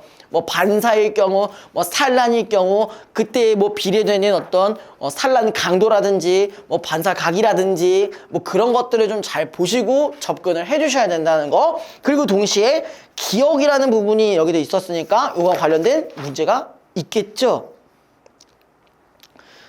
그럼 4번은 지금 바로 풀어볼 수가 있어요. 자, 기억의 이유로 가장 적절한 거. 우리가 진짜 처음에 밑줄 쳤을 때 뭐라고 했냐면 공기로 인한 음양 저항의 차이를 고려하는 것이다. 그럼 봐봐요.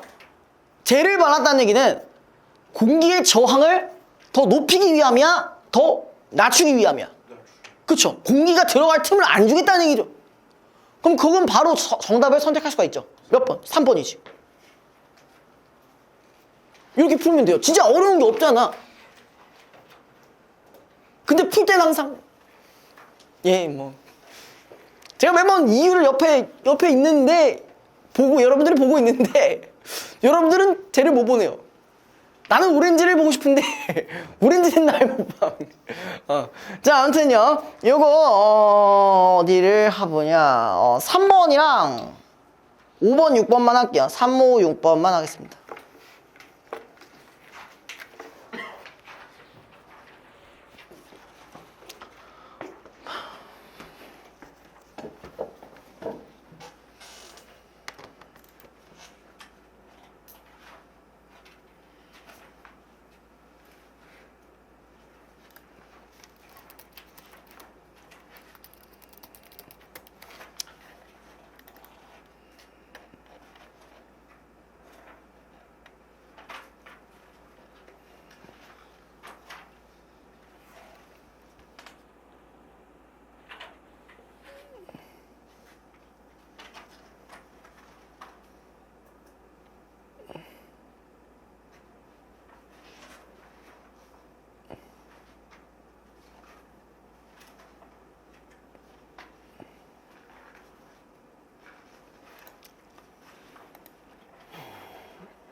3번 문제 같은 경우는 우리가 대상을 잘 짚어주셔야 됩니다.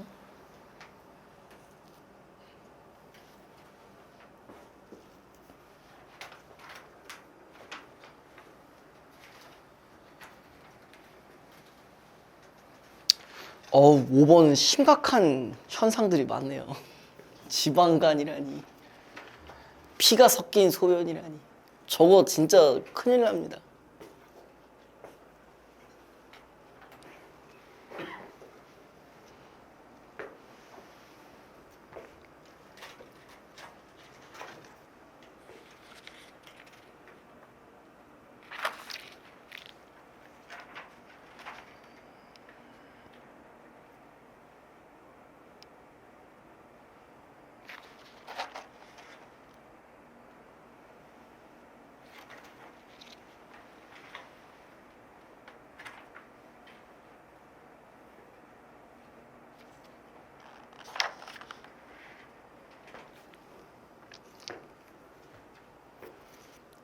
아직 다 안 되신 분?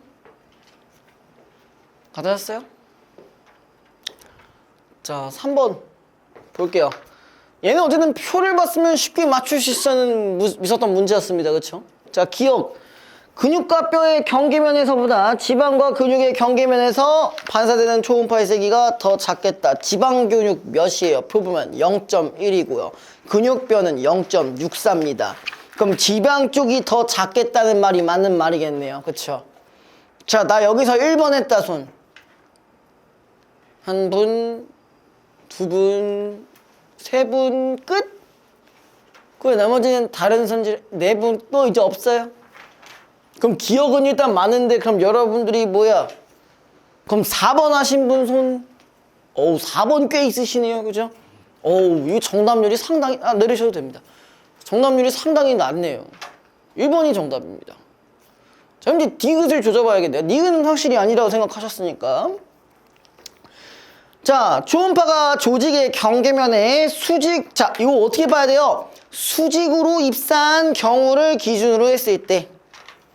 자, 연부 조직의 공기의 경계면보다, 자, 물의 경계면에서 입사파가 반사되는 정도가 크겠다.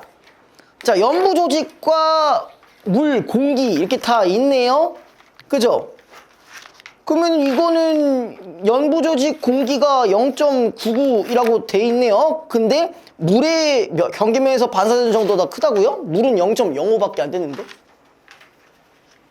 자, 여기서 지금 말장난 지금 들어가죠. 기억도 그렇고 디귿도 그렇고 말장난 들어갔어요. 근데 여러분들 여기 보다 크겠다고 했을 때 아마 앞에가 더 크다고 느끼신 것 같아. 맞아요? 그렇게 보셨나요? 그렇게 봐가지고 여러분들이 이제 디귿도 틀렸던 것 같아. 그러니까 여기서 말하는 게 이렇게 나와 있잖아요.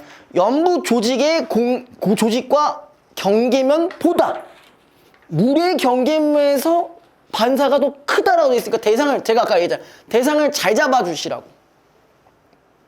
그럼 그렇게 된다면 어떻게 되어 있는 거예요? 자, 일단 그냥 간단하게 공기로 해볼게요. 공기랑 그다음에 물이라고 나왔을 때 이게 어디가 더 크다고요? 물이 더 크다는 얘기잖아요. 이렇게 변화는 해보셨냐고. 표에 나와 있잖아요. 여러분들 보시면은 연부 조직 물 나와 있고 연부 조직 공기 나왔잖아요. 여기 0.99고요. 여기가 0.05인데. 그죠? 누가 더 커? 얘가 더 커져. 자, 방금 들으신 한 5번 정도 네, 낚이셨습니다. 제가 매번 강조를 드리잖아요. 선지나 대상이나 이런 것들을 잘 맞았어요? 오. 틀린 분들 반성하세요. 알겠죠? 반성하십시오. 예. 이건 솔직히 어떤 지식과 상관없는 거잖아요. 조금만 더 신경 쓰면 할 수 있는 일입니다. 요거는. 여러분 이런 것들만 맞아도 적어도 이런 게 한 3-4문제 되겠죠? 이것만 돼도 여러분들이 여태 구모 봤던 점수 원래 플러스 10이 들어가야 되는 게 여러분들이 실력이 원래 물론 실수도 실력이라고 하면 뭐 어쩔 수 없긴 한데 여러분들이 정석 실력대로 가실 거면은 그렇게 플러스 10이 되는 게 여러분들이 점수가 정상입니다. 이번에 좀 많이 조지셨죠. 왜? 그런 실수 유발을 많이 하게끔 만드니까. 자, 그 다음에 5번. 자, 다 위험한 상황인데요. 윗글을 바탕으로 보기의 상황에서 진행되는 초음파 검사에 대해 보일 수 있는 반응으로 적절한 것은, 자, 일단 A는 건강검진을 하던 중 지방간이 의심된다는 소견이 있어 정말 진단을 받기로 했다. 일단 저로 말씀드리자면 전 20살 때 건강검진을 한 번 받았었는데 지방간 판정을 받았어요. 그래서 그때 뭐라 했냐면은 학교 가서 술 먹지 말라 했습니다. 하지만 예, 지금 보시면 알겠죠? 오지게 오지게 먹었어요. 지금 간에 어떻게 돼 있는지 모르겠어, 나 지금. 살짝 눈매가 좀 위험하긴 한데 어떻게 될지 모르겠습니다. 예. 자, 한편 B는 종종 피가 섞인 소변이 나온 적이 있어서, 이건 진짜 심각한 거예요. 위에 건 그래도 지방간까지는 괜찮거든요. 근데 이게 나중에 간경화로 이어지면, 거기다 간암으로 이어지면 그땐 진짜 답이 없지만, 저거는 이미 신장이 완전히 망가진 상태예요. 저 계속 나온다? 신장 투석해야 됩니다. 큰일 나요. 진짜 큰일 납니다. 자, 아무튼 방광의 이상 유무를 확인에 의해서 뭐 받기로 했는데, 그럼 A랑 B는 이렇게 나눠줄 수 있죠. 단순하게 위에는 A는 상복부, 그죠? B는 하복부를 기준으로 하면 되죠. 맞아요? 이렇게 나눠 보셨죠, 다? 자, 1번 A와 B가 검사받고자 하는 인체 조직을 할 때 A와 B 모두 상복부, 일단 이건 아니니까 넘기시고요. 2번 정밀한 진단을 위해서, 자, A는 초음파 탐촉자를 든 피부 표면에 액체형 젤을 발라, 이거 둘 다 바르면 좋은 거 아니요? 그죠? 3번 A가 심각한 정도의 지방간을 지닌 것에 해당한다면은 지방이 쌓이지 않은 간을 검사한 영상보다 A의 간을 검사한 영상이 초음파의 산란 강도가 약하다고요? 뭐 그건 전혀 상관이 없잖아요. 더 많이 보여야 정상, 지방 존나 꼈는데? 지방 그 울퉁불퉁한 게 존나 꼈다고. 그럼 강해야지. 죄송합니다. 죄송해요. 자, 3번 A가 상복부 초음파 검사를 받기 전에 흡연했다면은, 흡연하는 과정에서 위장에 들어간 공기로 인해 반사파가 증가하여 간을 정밀하게 검사. 그치? 담배 피지 말라 했잖아. 그죠? 알겠어, 태웅아? 자, 5번. 자, B가 하복부 초음파 검사를 정밀하게 받고자 한다면은 소변으로 인해 초음파가 방광 내부에 도달하지 못하는 현상을 막기 위해서 검사 전 최소 8시간 이상 물을 마시지 않도록 해야 한다. 하복부는 마셔도 된댔잖아. 그 보이세요? 혹시 5번 하신 분 있어요? 없어요? 오케이. 자, 그 다음에 6번 A의 문맥적 의미. A, 이거 여러분들이 이거 의외로 많이 틀리시더라고요. 자, A가 무슨 말 한다예요? 크기가 작은 산란체를 만났을 때 여러 방향으로 흩어지는 것을 말한다. 이건 좀 다른 말로 하면은 뜻하다라고도 할 수 있는 거죠. 맞죠? 자, 이거 혹시 나 1번이라 했다. 손. 1번. 그래요. 뜻하다로 판별을 했을 경우에 1번이 가장 표면적으로 그래 보여. 그쵸? 1번이래세요? 왠지 한 것처럼 오시길래. 자, 이거 일단 답은 몇 번이에요? 에이? 자, 나 2번이라고 안 했다, 손. 뭐, 이거 다요? 자, 2번인 이유. 얘도 뜻하는 걸로 바꿔줄 수는 있죠. 1번도 그 아까 얘기했던 대로 관념적이라고 말한다가 이건 사실 뜻하다기보다 그냥 문맥 안 보고 뜻하다고 바꾸면 얼추 말이 돼. 근데 문제가 뭐냐? 여기서 내 글을 관념적이라고 그렇게 평가한다잖아. 그쵸? 평가한다가 조금 더 적합해요. 맞죠? 어휘 문제를 푸실 때는 다른 말들을 넣어보는 것 되게 중요하긴 한데 더 맥락 속에 있는 것들의 뜻을 좀 더 생각을 해보셔야 됩니다. 그쵸? 그래서 답은 2번이고요. 자, 그 다음에 31페이지. 자, 우리가 이걸 접했죠? 자, 근데 저랑 접하지 않은 분도 있을 겁니다. 그쵸? 자, 그래서 리마스터네요. 그죠? 옛날에 했던 거예요. 그래서 가져왔다 했잖아요. 예전 거 하실 수도 있다고.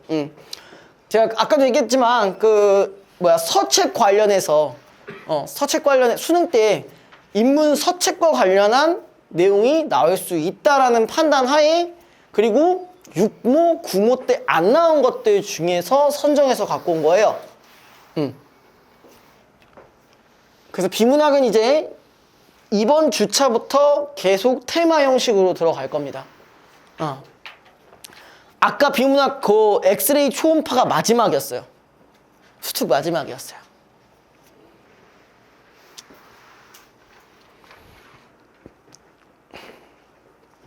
자, 요거 익숙하시죠 다들? 그쵸? 그럼 다 맞겠네? 그건 또 아니야? 자, 그럼 이번엔 또 어떻게 갖고 가야 될지 한번 보자고요.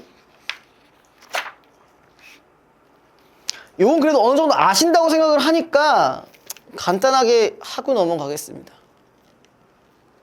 근데 저는 한편으로는 또 궁금하기도 해요. 여러분들이 이 지금 문제를 제가 설명 없이 다시 마주하셨을 때 과연 다 맞을 수 있었지? 이것도 사실 궁금하긴 해요. 왜냐? 여러분들이 내용을 기억한다는 거랑 이걸 문제에 적용하는 건 또 다른 거거든요.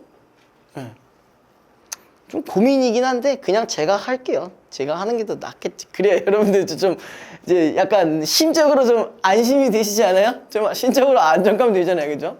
한 번 더 쳐드릴 테니까. 그리고 이전에 했던 거랑은 좀 다른 시각으로 한번, 다른 시각이라기보다는 또 문제에 좀 더 본질적으로 접근할 수 있게끔 다시 한번 말씀을 드리겠습니다.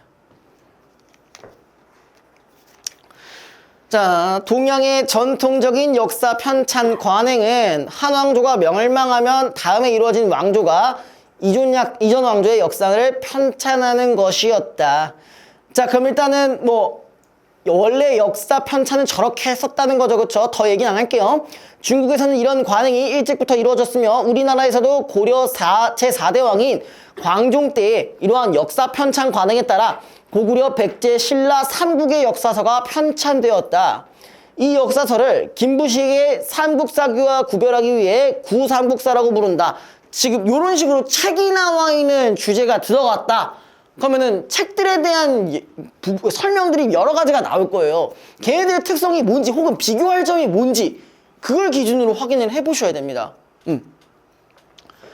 자, 일단 두 가지가 나왔죠. 삼국 사기가 있고요. 구삼국사가 있어요. 23년도 뭐 수능에서는 무슨 지방 창촌들의 무슨 경제적인 뭐 궁핍인가 뭐 이런 것 때문에 뭐 실학자들이 뭐 펼쳤던 뭐 임원 경제지 뭐 이런 말이 있었어요. 거기서 책 종류가 다양하게 나옵니다. 여기서도 마찬가지고요. 삼국사기는 고려 제17대 왕이었던 인종이 김부식에게 삼국시대의 역사를 다시 편찬하기 위해서 만들어진 역사서였는데 김부식은 구삼국사를 기본 자료로 삼고 중국축 자료와 국내외 새로운 자료로 내용을 보완하여 삼국사리를 편찬하였다. 자, 일단 얘를 기본 사료로 삼았대요. 기본 자료.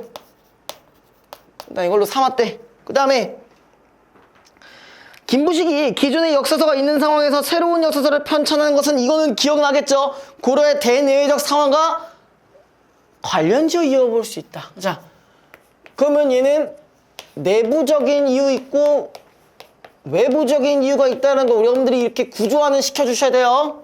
그죠? 그럼 일단 대외적 상황으로는 중국 송나라에서 신당서가 편찬된 것이었다. 자, 외부적인 부분들은 중국에서 뭐가 있었대? 신당서라는 게 있었대요.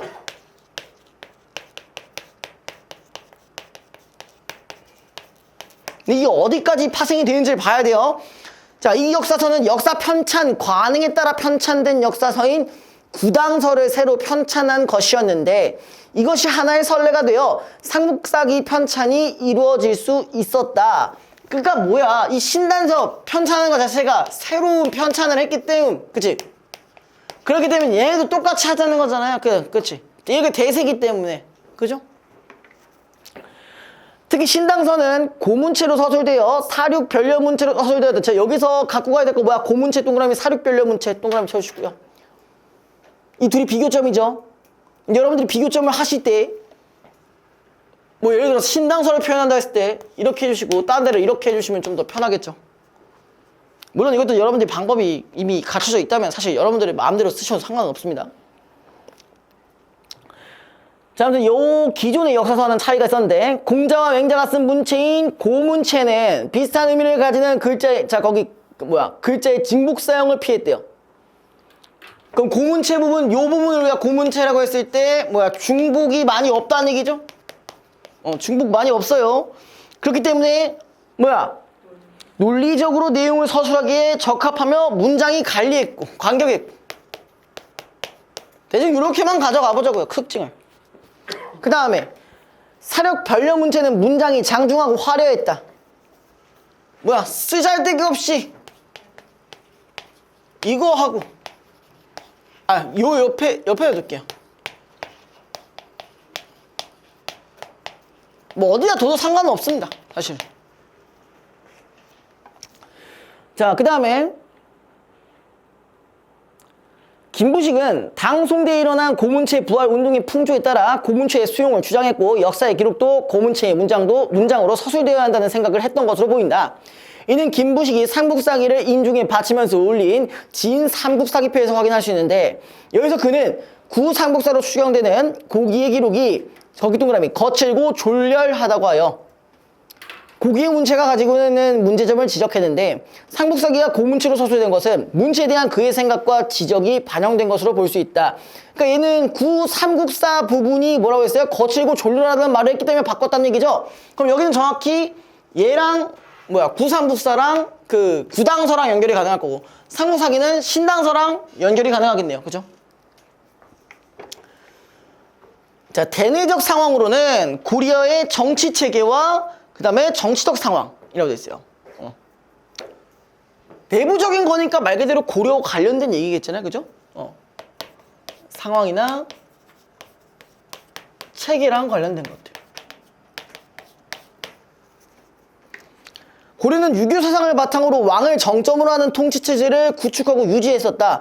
하지만 인종제의 기간에 왕위를 찬탈하려는 이자겸의 난으로 정치기강은 어지러워졌고, 자, 이거 뭔지 아시죠? 여러분들? 이자겸의 난, 그죠? 들어는 봤을 거예요.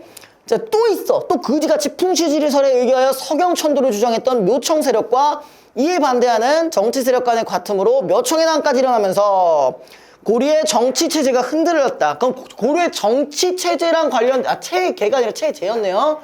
자, 체제랑 연결되었다는 거는 이거는 아까 얘기했던 여러 가지의 난들 때문에 그런 걸로 바꿔주시면 되겠네. 그쵸?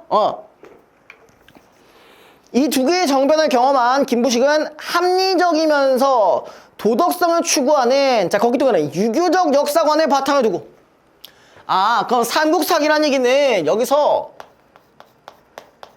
유교적인 부분과 연결이 가능하겠네요. 됐죠? 됐어요? 기억나 이거? 안 나시는 것 같은데요? 표정이? 제가 처음 들어갔을 때 처음 들어왔을 때 했던 거예요? 또 저의 기억이 새록새록 이제 나셔나 보네요. 예. 이거 대충 아마 한 3월달, 4월달쯤에 했던 것 같은데, 그쵸? 네. 우혁이 언제 들어왔죠? 한 5월, 6월쯤 왔나요? 저 3모 끝나고 바로 들어요? 3월 들어가세요? 현이도 그쯤 들어왔었나? 6모쯤 왔던 것 같은데, 아닌가? 4월? 이분은 얼마 안 되셨으니까, 그죠? 호준이 거의 9호 다 돼서 오시지 않았어요? 근데 실질적으로 나오신 건 거의 8월 중순이었던 것 같은데? 중간에 막 빠지고 막 그래가지고. 뭐 있어가지고. 그러지 않았어요? 아닌가? 많이 안 하셨네. 할 게 많네. 예. 거기도 생각보다 오래 안 되시잖아요. 그죠? 그죠? 하실 게 많네요. 그럼 내일도 아시죠? 일단 다 하고 물어보시지 마시고 중간중간에 바로바로 물어보세요. 제가 12시에 수업이라서 바로바로 물어보셔야 돼요. 특히 비문학이랑 언매 관련한 거 꼭 알겠죠? 자, 아무튼 자, 유교적 역사관의 합리적 성격은 여기가 유교적 역사관이 지금 아까 뭐라고 같이 설명이 되어 있었냐면은 이렇대요. 합리적이래요. 근데 합리적과 관련된 얘기가 지금 뭐냐는 거야. 뭐였어? 증거, 문헌에 의거, 그러니까 증거에 의거하여 적어서 증거에 의거하여. 사실적으로 역사적 사건을 기록하며, 자, 거기도 밑줄, 신화적 요소를 배제하는. 그러니까 삼국사기에서는 신화적인 요소들이 많이 빠졌다는 얘기예요. 여러분, 신화가 뭐예요? 신화가 일단 뭘 기반으로 하는지 아세요? 예? 뭐요? 못 들었어. 미신? 네, 신과 관련돼 있다. 그러면 신화라는 건요, 기본적으로 뭘 부여하는 걸까요? 신성성을 부여하는 거야. 신성성을 통한 정당성을 부여하는 거예요. 근데 저기서 합리적이라 했잖아요. 이 새끼는 쥐새끼예요. 신 따위 같은 신성성 같은 감성을 잠깐, 나 신 믿는다 했어요?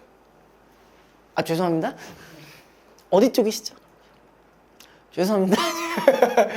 그럼 저 큰일 날 뻔했네. 아, 얘의 입장을 얘기한 거야. 제 입장 얘기한 거 아니에요? 그죠? 좀 무섭다. 나중에 이제 학생들이 막 이렇게 막 더 많아지면 많아져서 저 이제 말 한번 잘못하면은 큰일 날 수가 있습니다. 그죠? 깊게 공감하는 바이신 것 같은데. 자, 아무튼, 네, 그랬었어요. 그러니까 신성성은 이때 당시에, 그러니까 합리적이라는 얘기는 여기서 그런 좀, 진짜 말하기 힘드네, 갑자기.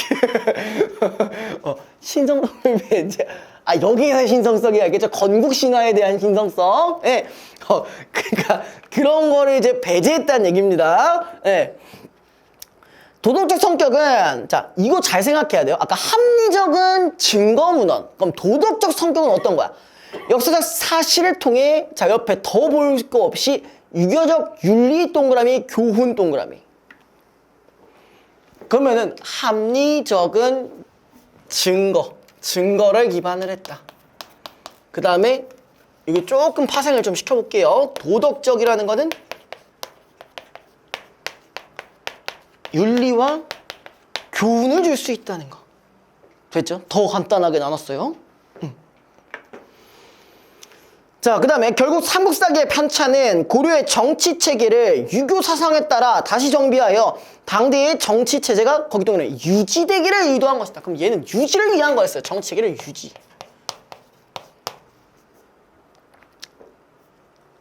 자, 그 다음에 삼국사기 편찬에 대한 그의 의도는 사론과 자연에서 일어나는 기이한 현상이나 가문과 같은 제의에 대한 기록에서 엿볼 수가 있다. 자, 의도가 두 가지래요. 쭉 이어서 의도를 기준으로 했을 때, 사론이라는 말이 있고요. 그 다음에 제의가 이 재앙제자였죠, 그쵸? 제의와 관련된 거. 제의의 기록입니다. 제의 자체를 얘기하면 안 돼요. 제의의 기록입니다. 자, 사론은 특정 사실에 대한 편찬죄를 그 밑줄 적어보자. 적극적인 가치평가가 담겨있는 글. 자, 그래서 삼국사기에는 왕에 관한 정치 일반을 다루는 기록인 본기와 삼국의 왕을 제외한 인물들에 대한 열전 속에 있는데, 삼국사기의 사론은 유교 경전에 준거하여 실천적 의미를 지니고 있다는 점에서 권계의 의미가 담겨 있다고 볼 수 있다. 권계가 지금 뭐라고 되어 있어요?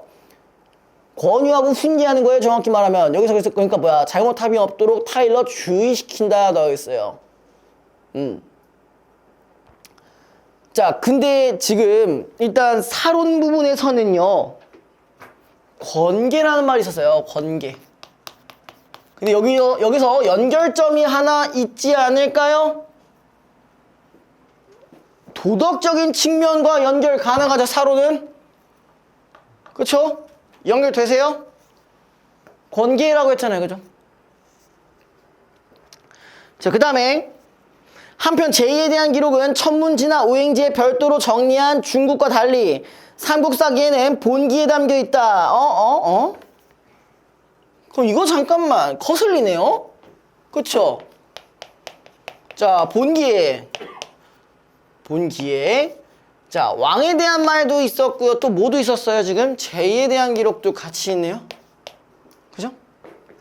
맞죠? 그 다음에 삼국의 왕을 제외한 인물들이라면은 왕 제외는 열전으로 따로 바꿔줘야겠네요. 그쵸?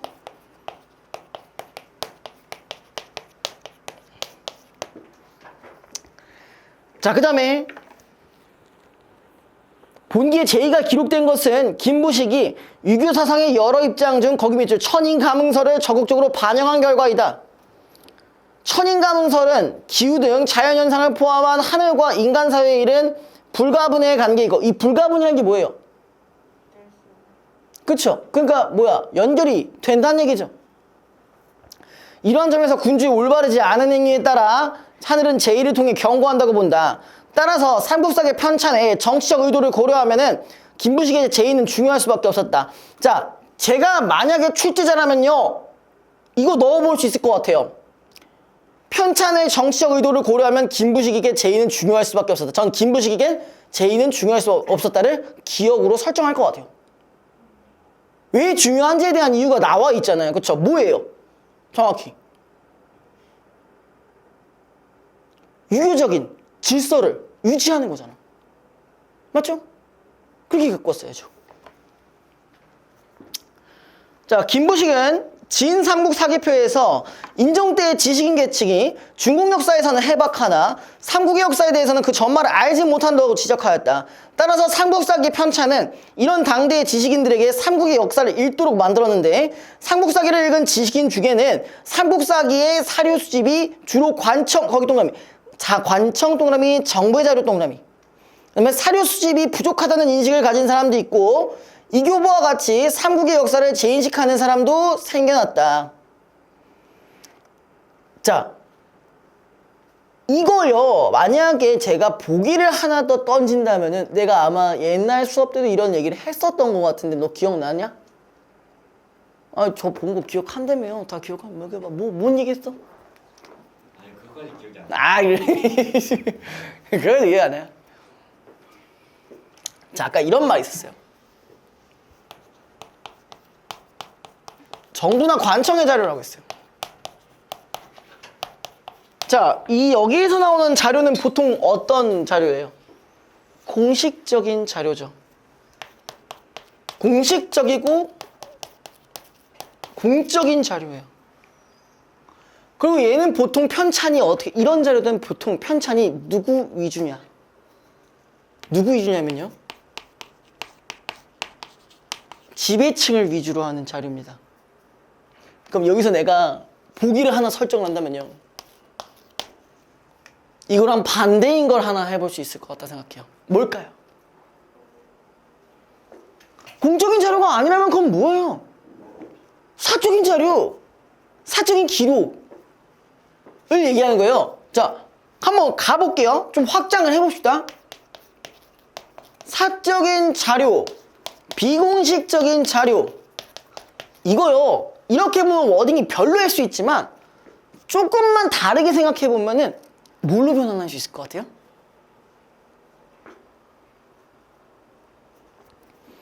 관청이라며. 그럼 관청마 반대인 거, 공적이지 않은 거, 이런 거잖아. 마을 기록, 누군가의 일기.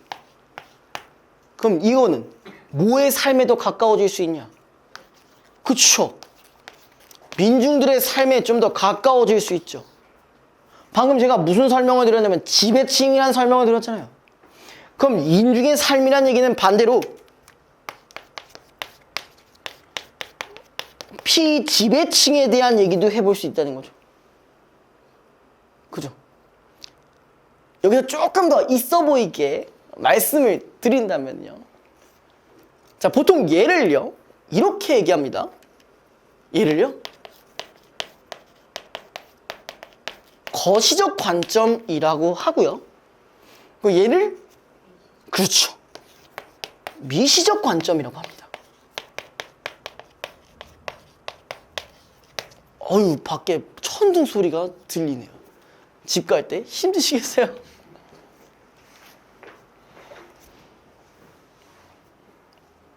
저 같으면 이 보기를 조금 더 확장해 볼 수도 있다라는 생각은 듭니다. 저거를 A로 동그라미 쳐주고요. 다음 보기는 A에 대한 또 다른 학자의 의견이다. 아니면 주장이다. 이게 나올 수 있잖아요. 자, 아무튼 이로 인해 삼국사기 위에 편찬된 역사서는 삼국사기가 마련한 역사 인식의 바탕 위에서 그것을 보완하거나 극복하는 내용으로 기술되었다. 그래서 요걸 재인식해서 나온 또 다른 책이 이제 뭐야? 여기 보기에 나왔던 거야. 보기로 나온 문제. 삼국유사였어요. 그게 실제 보기에서 나왔던 문제였어요. 자, 제가 요거 정리해드렸던 거 좀 잘 기억해 주시고요. 자, 그 다음에 3번 문제만 같이, 기억도, 기억 있었네? 기억이 어디 있어, 슈? 아, 여기 있어, 슈. 아, 그렇네요. 그럼 이건, 2번도 솔직히 10초 컷 가능? 네.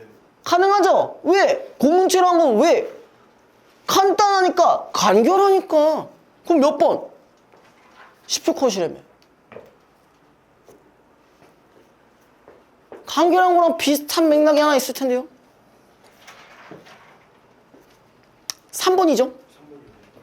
응. 뭐 봐봐, 10초 컷 가능하다니까요? 딱 그랬으면 좋겠어. 제발 여러분들이 이제 수능 시험장에 갔을 때 이렇게 기억 나왔을 때 야, 씨발 근처에 있는 거 보라고! 그럼 답이라고! 10초 컷 가능해! 그러면서 이제 여러분들 목소리, 귀에 딱 들렸으면 좋겠어. 물론 그게 이제 중독된 것 마냥 링링동 해버리면 좀 잣될 수 있지만 그러진 않았으면 좋겠지만 이런 메아리가 좀 들렸으면 좋겠어요. 무슨 고스트 바둑왕처럼 말이야. 응. 순수 딱 들어주고 이거 딱 봐도 3번 보이잖아. 이러면서. 그래주셨으면 좋겠네요. 제 바람입니다. 자, 3번. 밑글 바탕으로 보기에 A에. 자, 보기에 A가 유사였죠. 삼국유사띠. 그죠?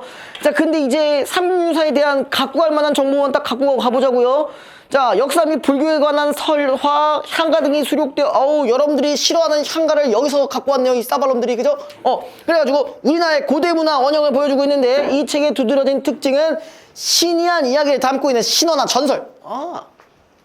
우리 삼국사기에서는 저런 자료가 있어요, 없어요? 많이 뺐어요, 그쵸? 신화적인 부분을 많이 뺐다 했어요. 그죠? 그게 뭐라고? 유교적인 의도에 의한 거죠? 자, 1년은 당시 유통되고 있던 삼국에 대한 역사서에서 빠뜨린 일들을 수집하여 정리했다. 이는 신이한 이야기도 역사에 포함될 수 있다는 역사에 대한 재인식을 보여줄 뿐만 아니라 삼국유사가 역사서에 기록된 사건에 대한 보충적 의미를 갖는 역사서의 성격을 가지고 있음을 보여주는 것이다. 또한 1년은 삼국사기 등 여러 종류의 옛 역사서를 출처로 들면서 여러 신화나 역사적 사실을 기록했다. 그래서 이것은 1년이 철저히 문헌을 바탕으로 삼국유사를 지었음을 보여준다. 자, 여기서 캐치할 거 딱 두 가지가 있어야 돼. 두 가지 캐치해야 돼. 뭘 캐치해야 될까? 첫 번째는 제가 알려드렸어요. 뭘까? 신화적인 요소를 넣었잖아. 그죠? 두 번째는 이거 지금 캐치할 수 있어야 돼. 여러분들 이거 2번 보는 거다. 지금 수업으로 2번 보는 거예요. 그럼 하나 더 캐치해야 돼요.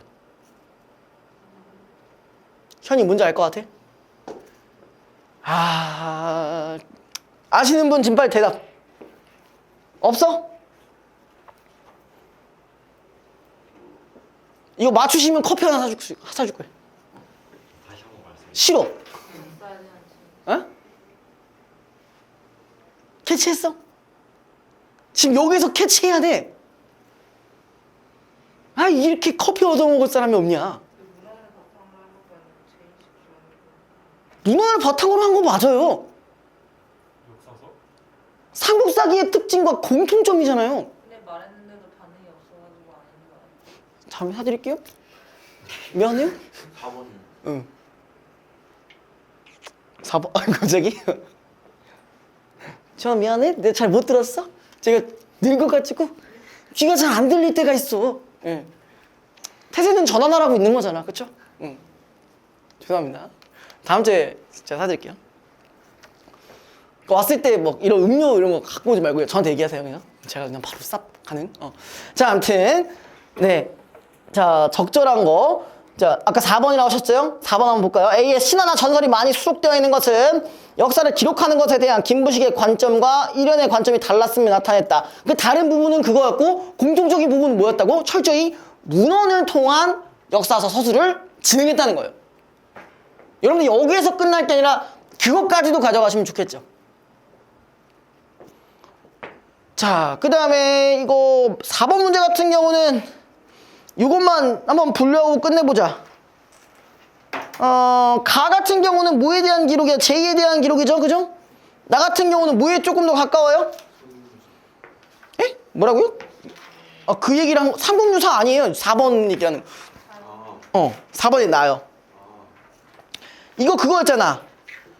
그 삼국사기를 만든 사람의 사론이잖아요. 사론. 그쵸? 그거 분류해달라는 얘기예요.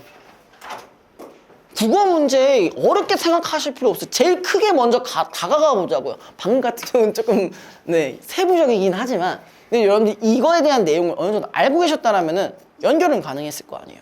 근데 특히 제가 책 같은 경우는 뭘 보라고 했냐면 각각의 특징이나 공통점 혹은 차이점이 생길 수도 있는 포인트도 생각을 해보자 했었어요. 그죠? 자, 아무튼 여기까지 하시고요. 자, 내일부터 시작입니다. 내일부터 시작이에요. 여러분들 내일부터 챌린지 시작이니까 늦지 않고 꼭 오시길 바랄게요. 그리고 제가 아까 오피셜로 말씀드렸지만 지각은 단 한 번까지입니다. 그 외에는 안 된다고 하셨는데 근데 만약에 그 여러분들 전형이나 그러니까 뭐 그 시험 전형 있잖아요. 수시 전형 뭐 이런 거나 아니면 뭐 병원이나 뭐 등등 그런 거 있잖아요. 그걸 증명할 수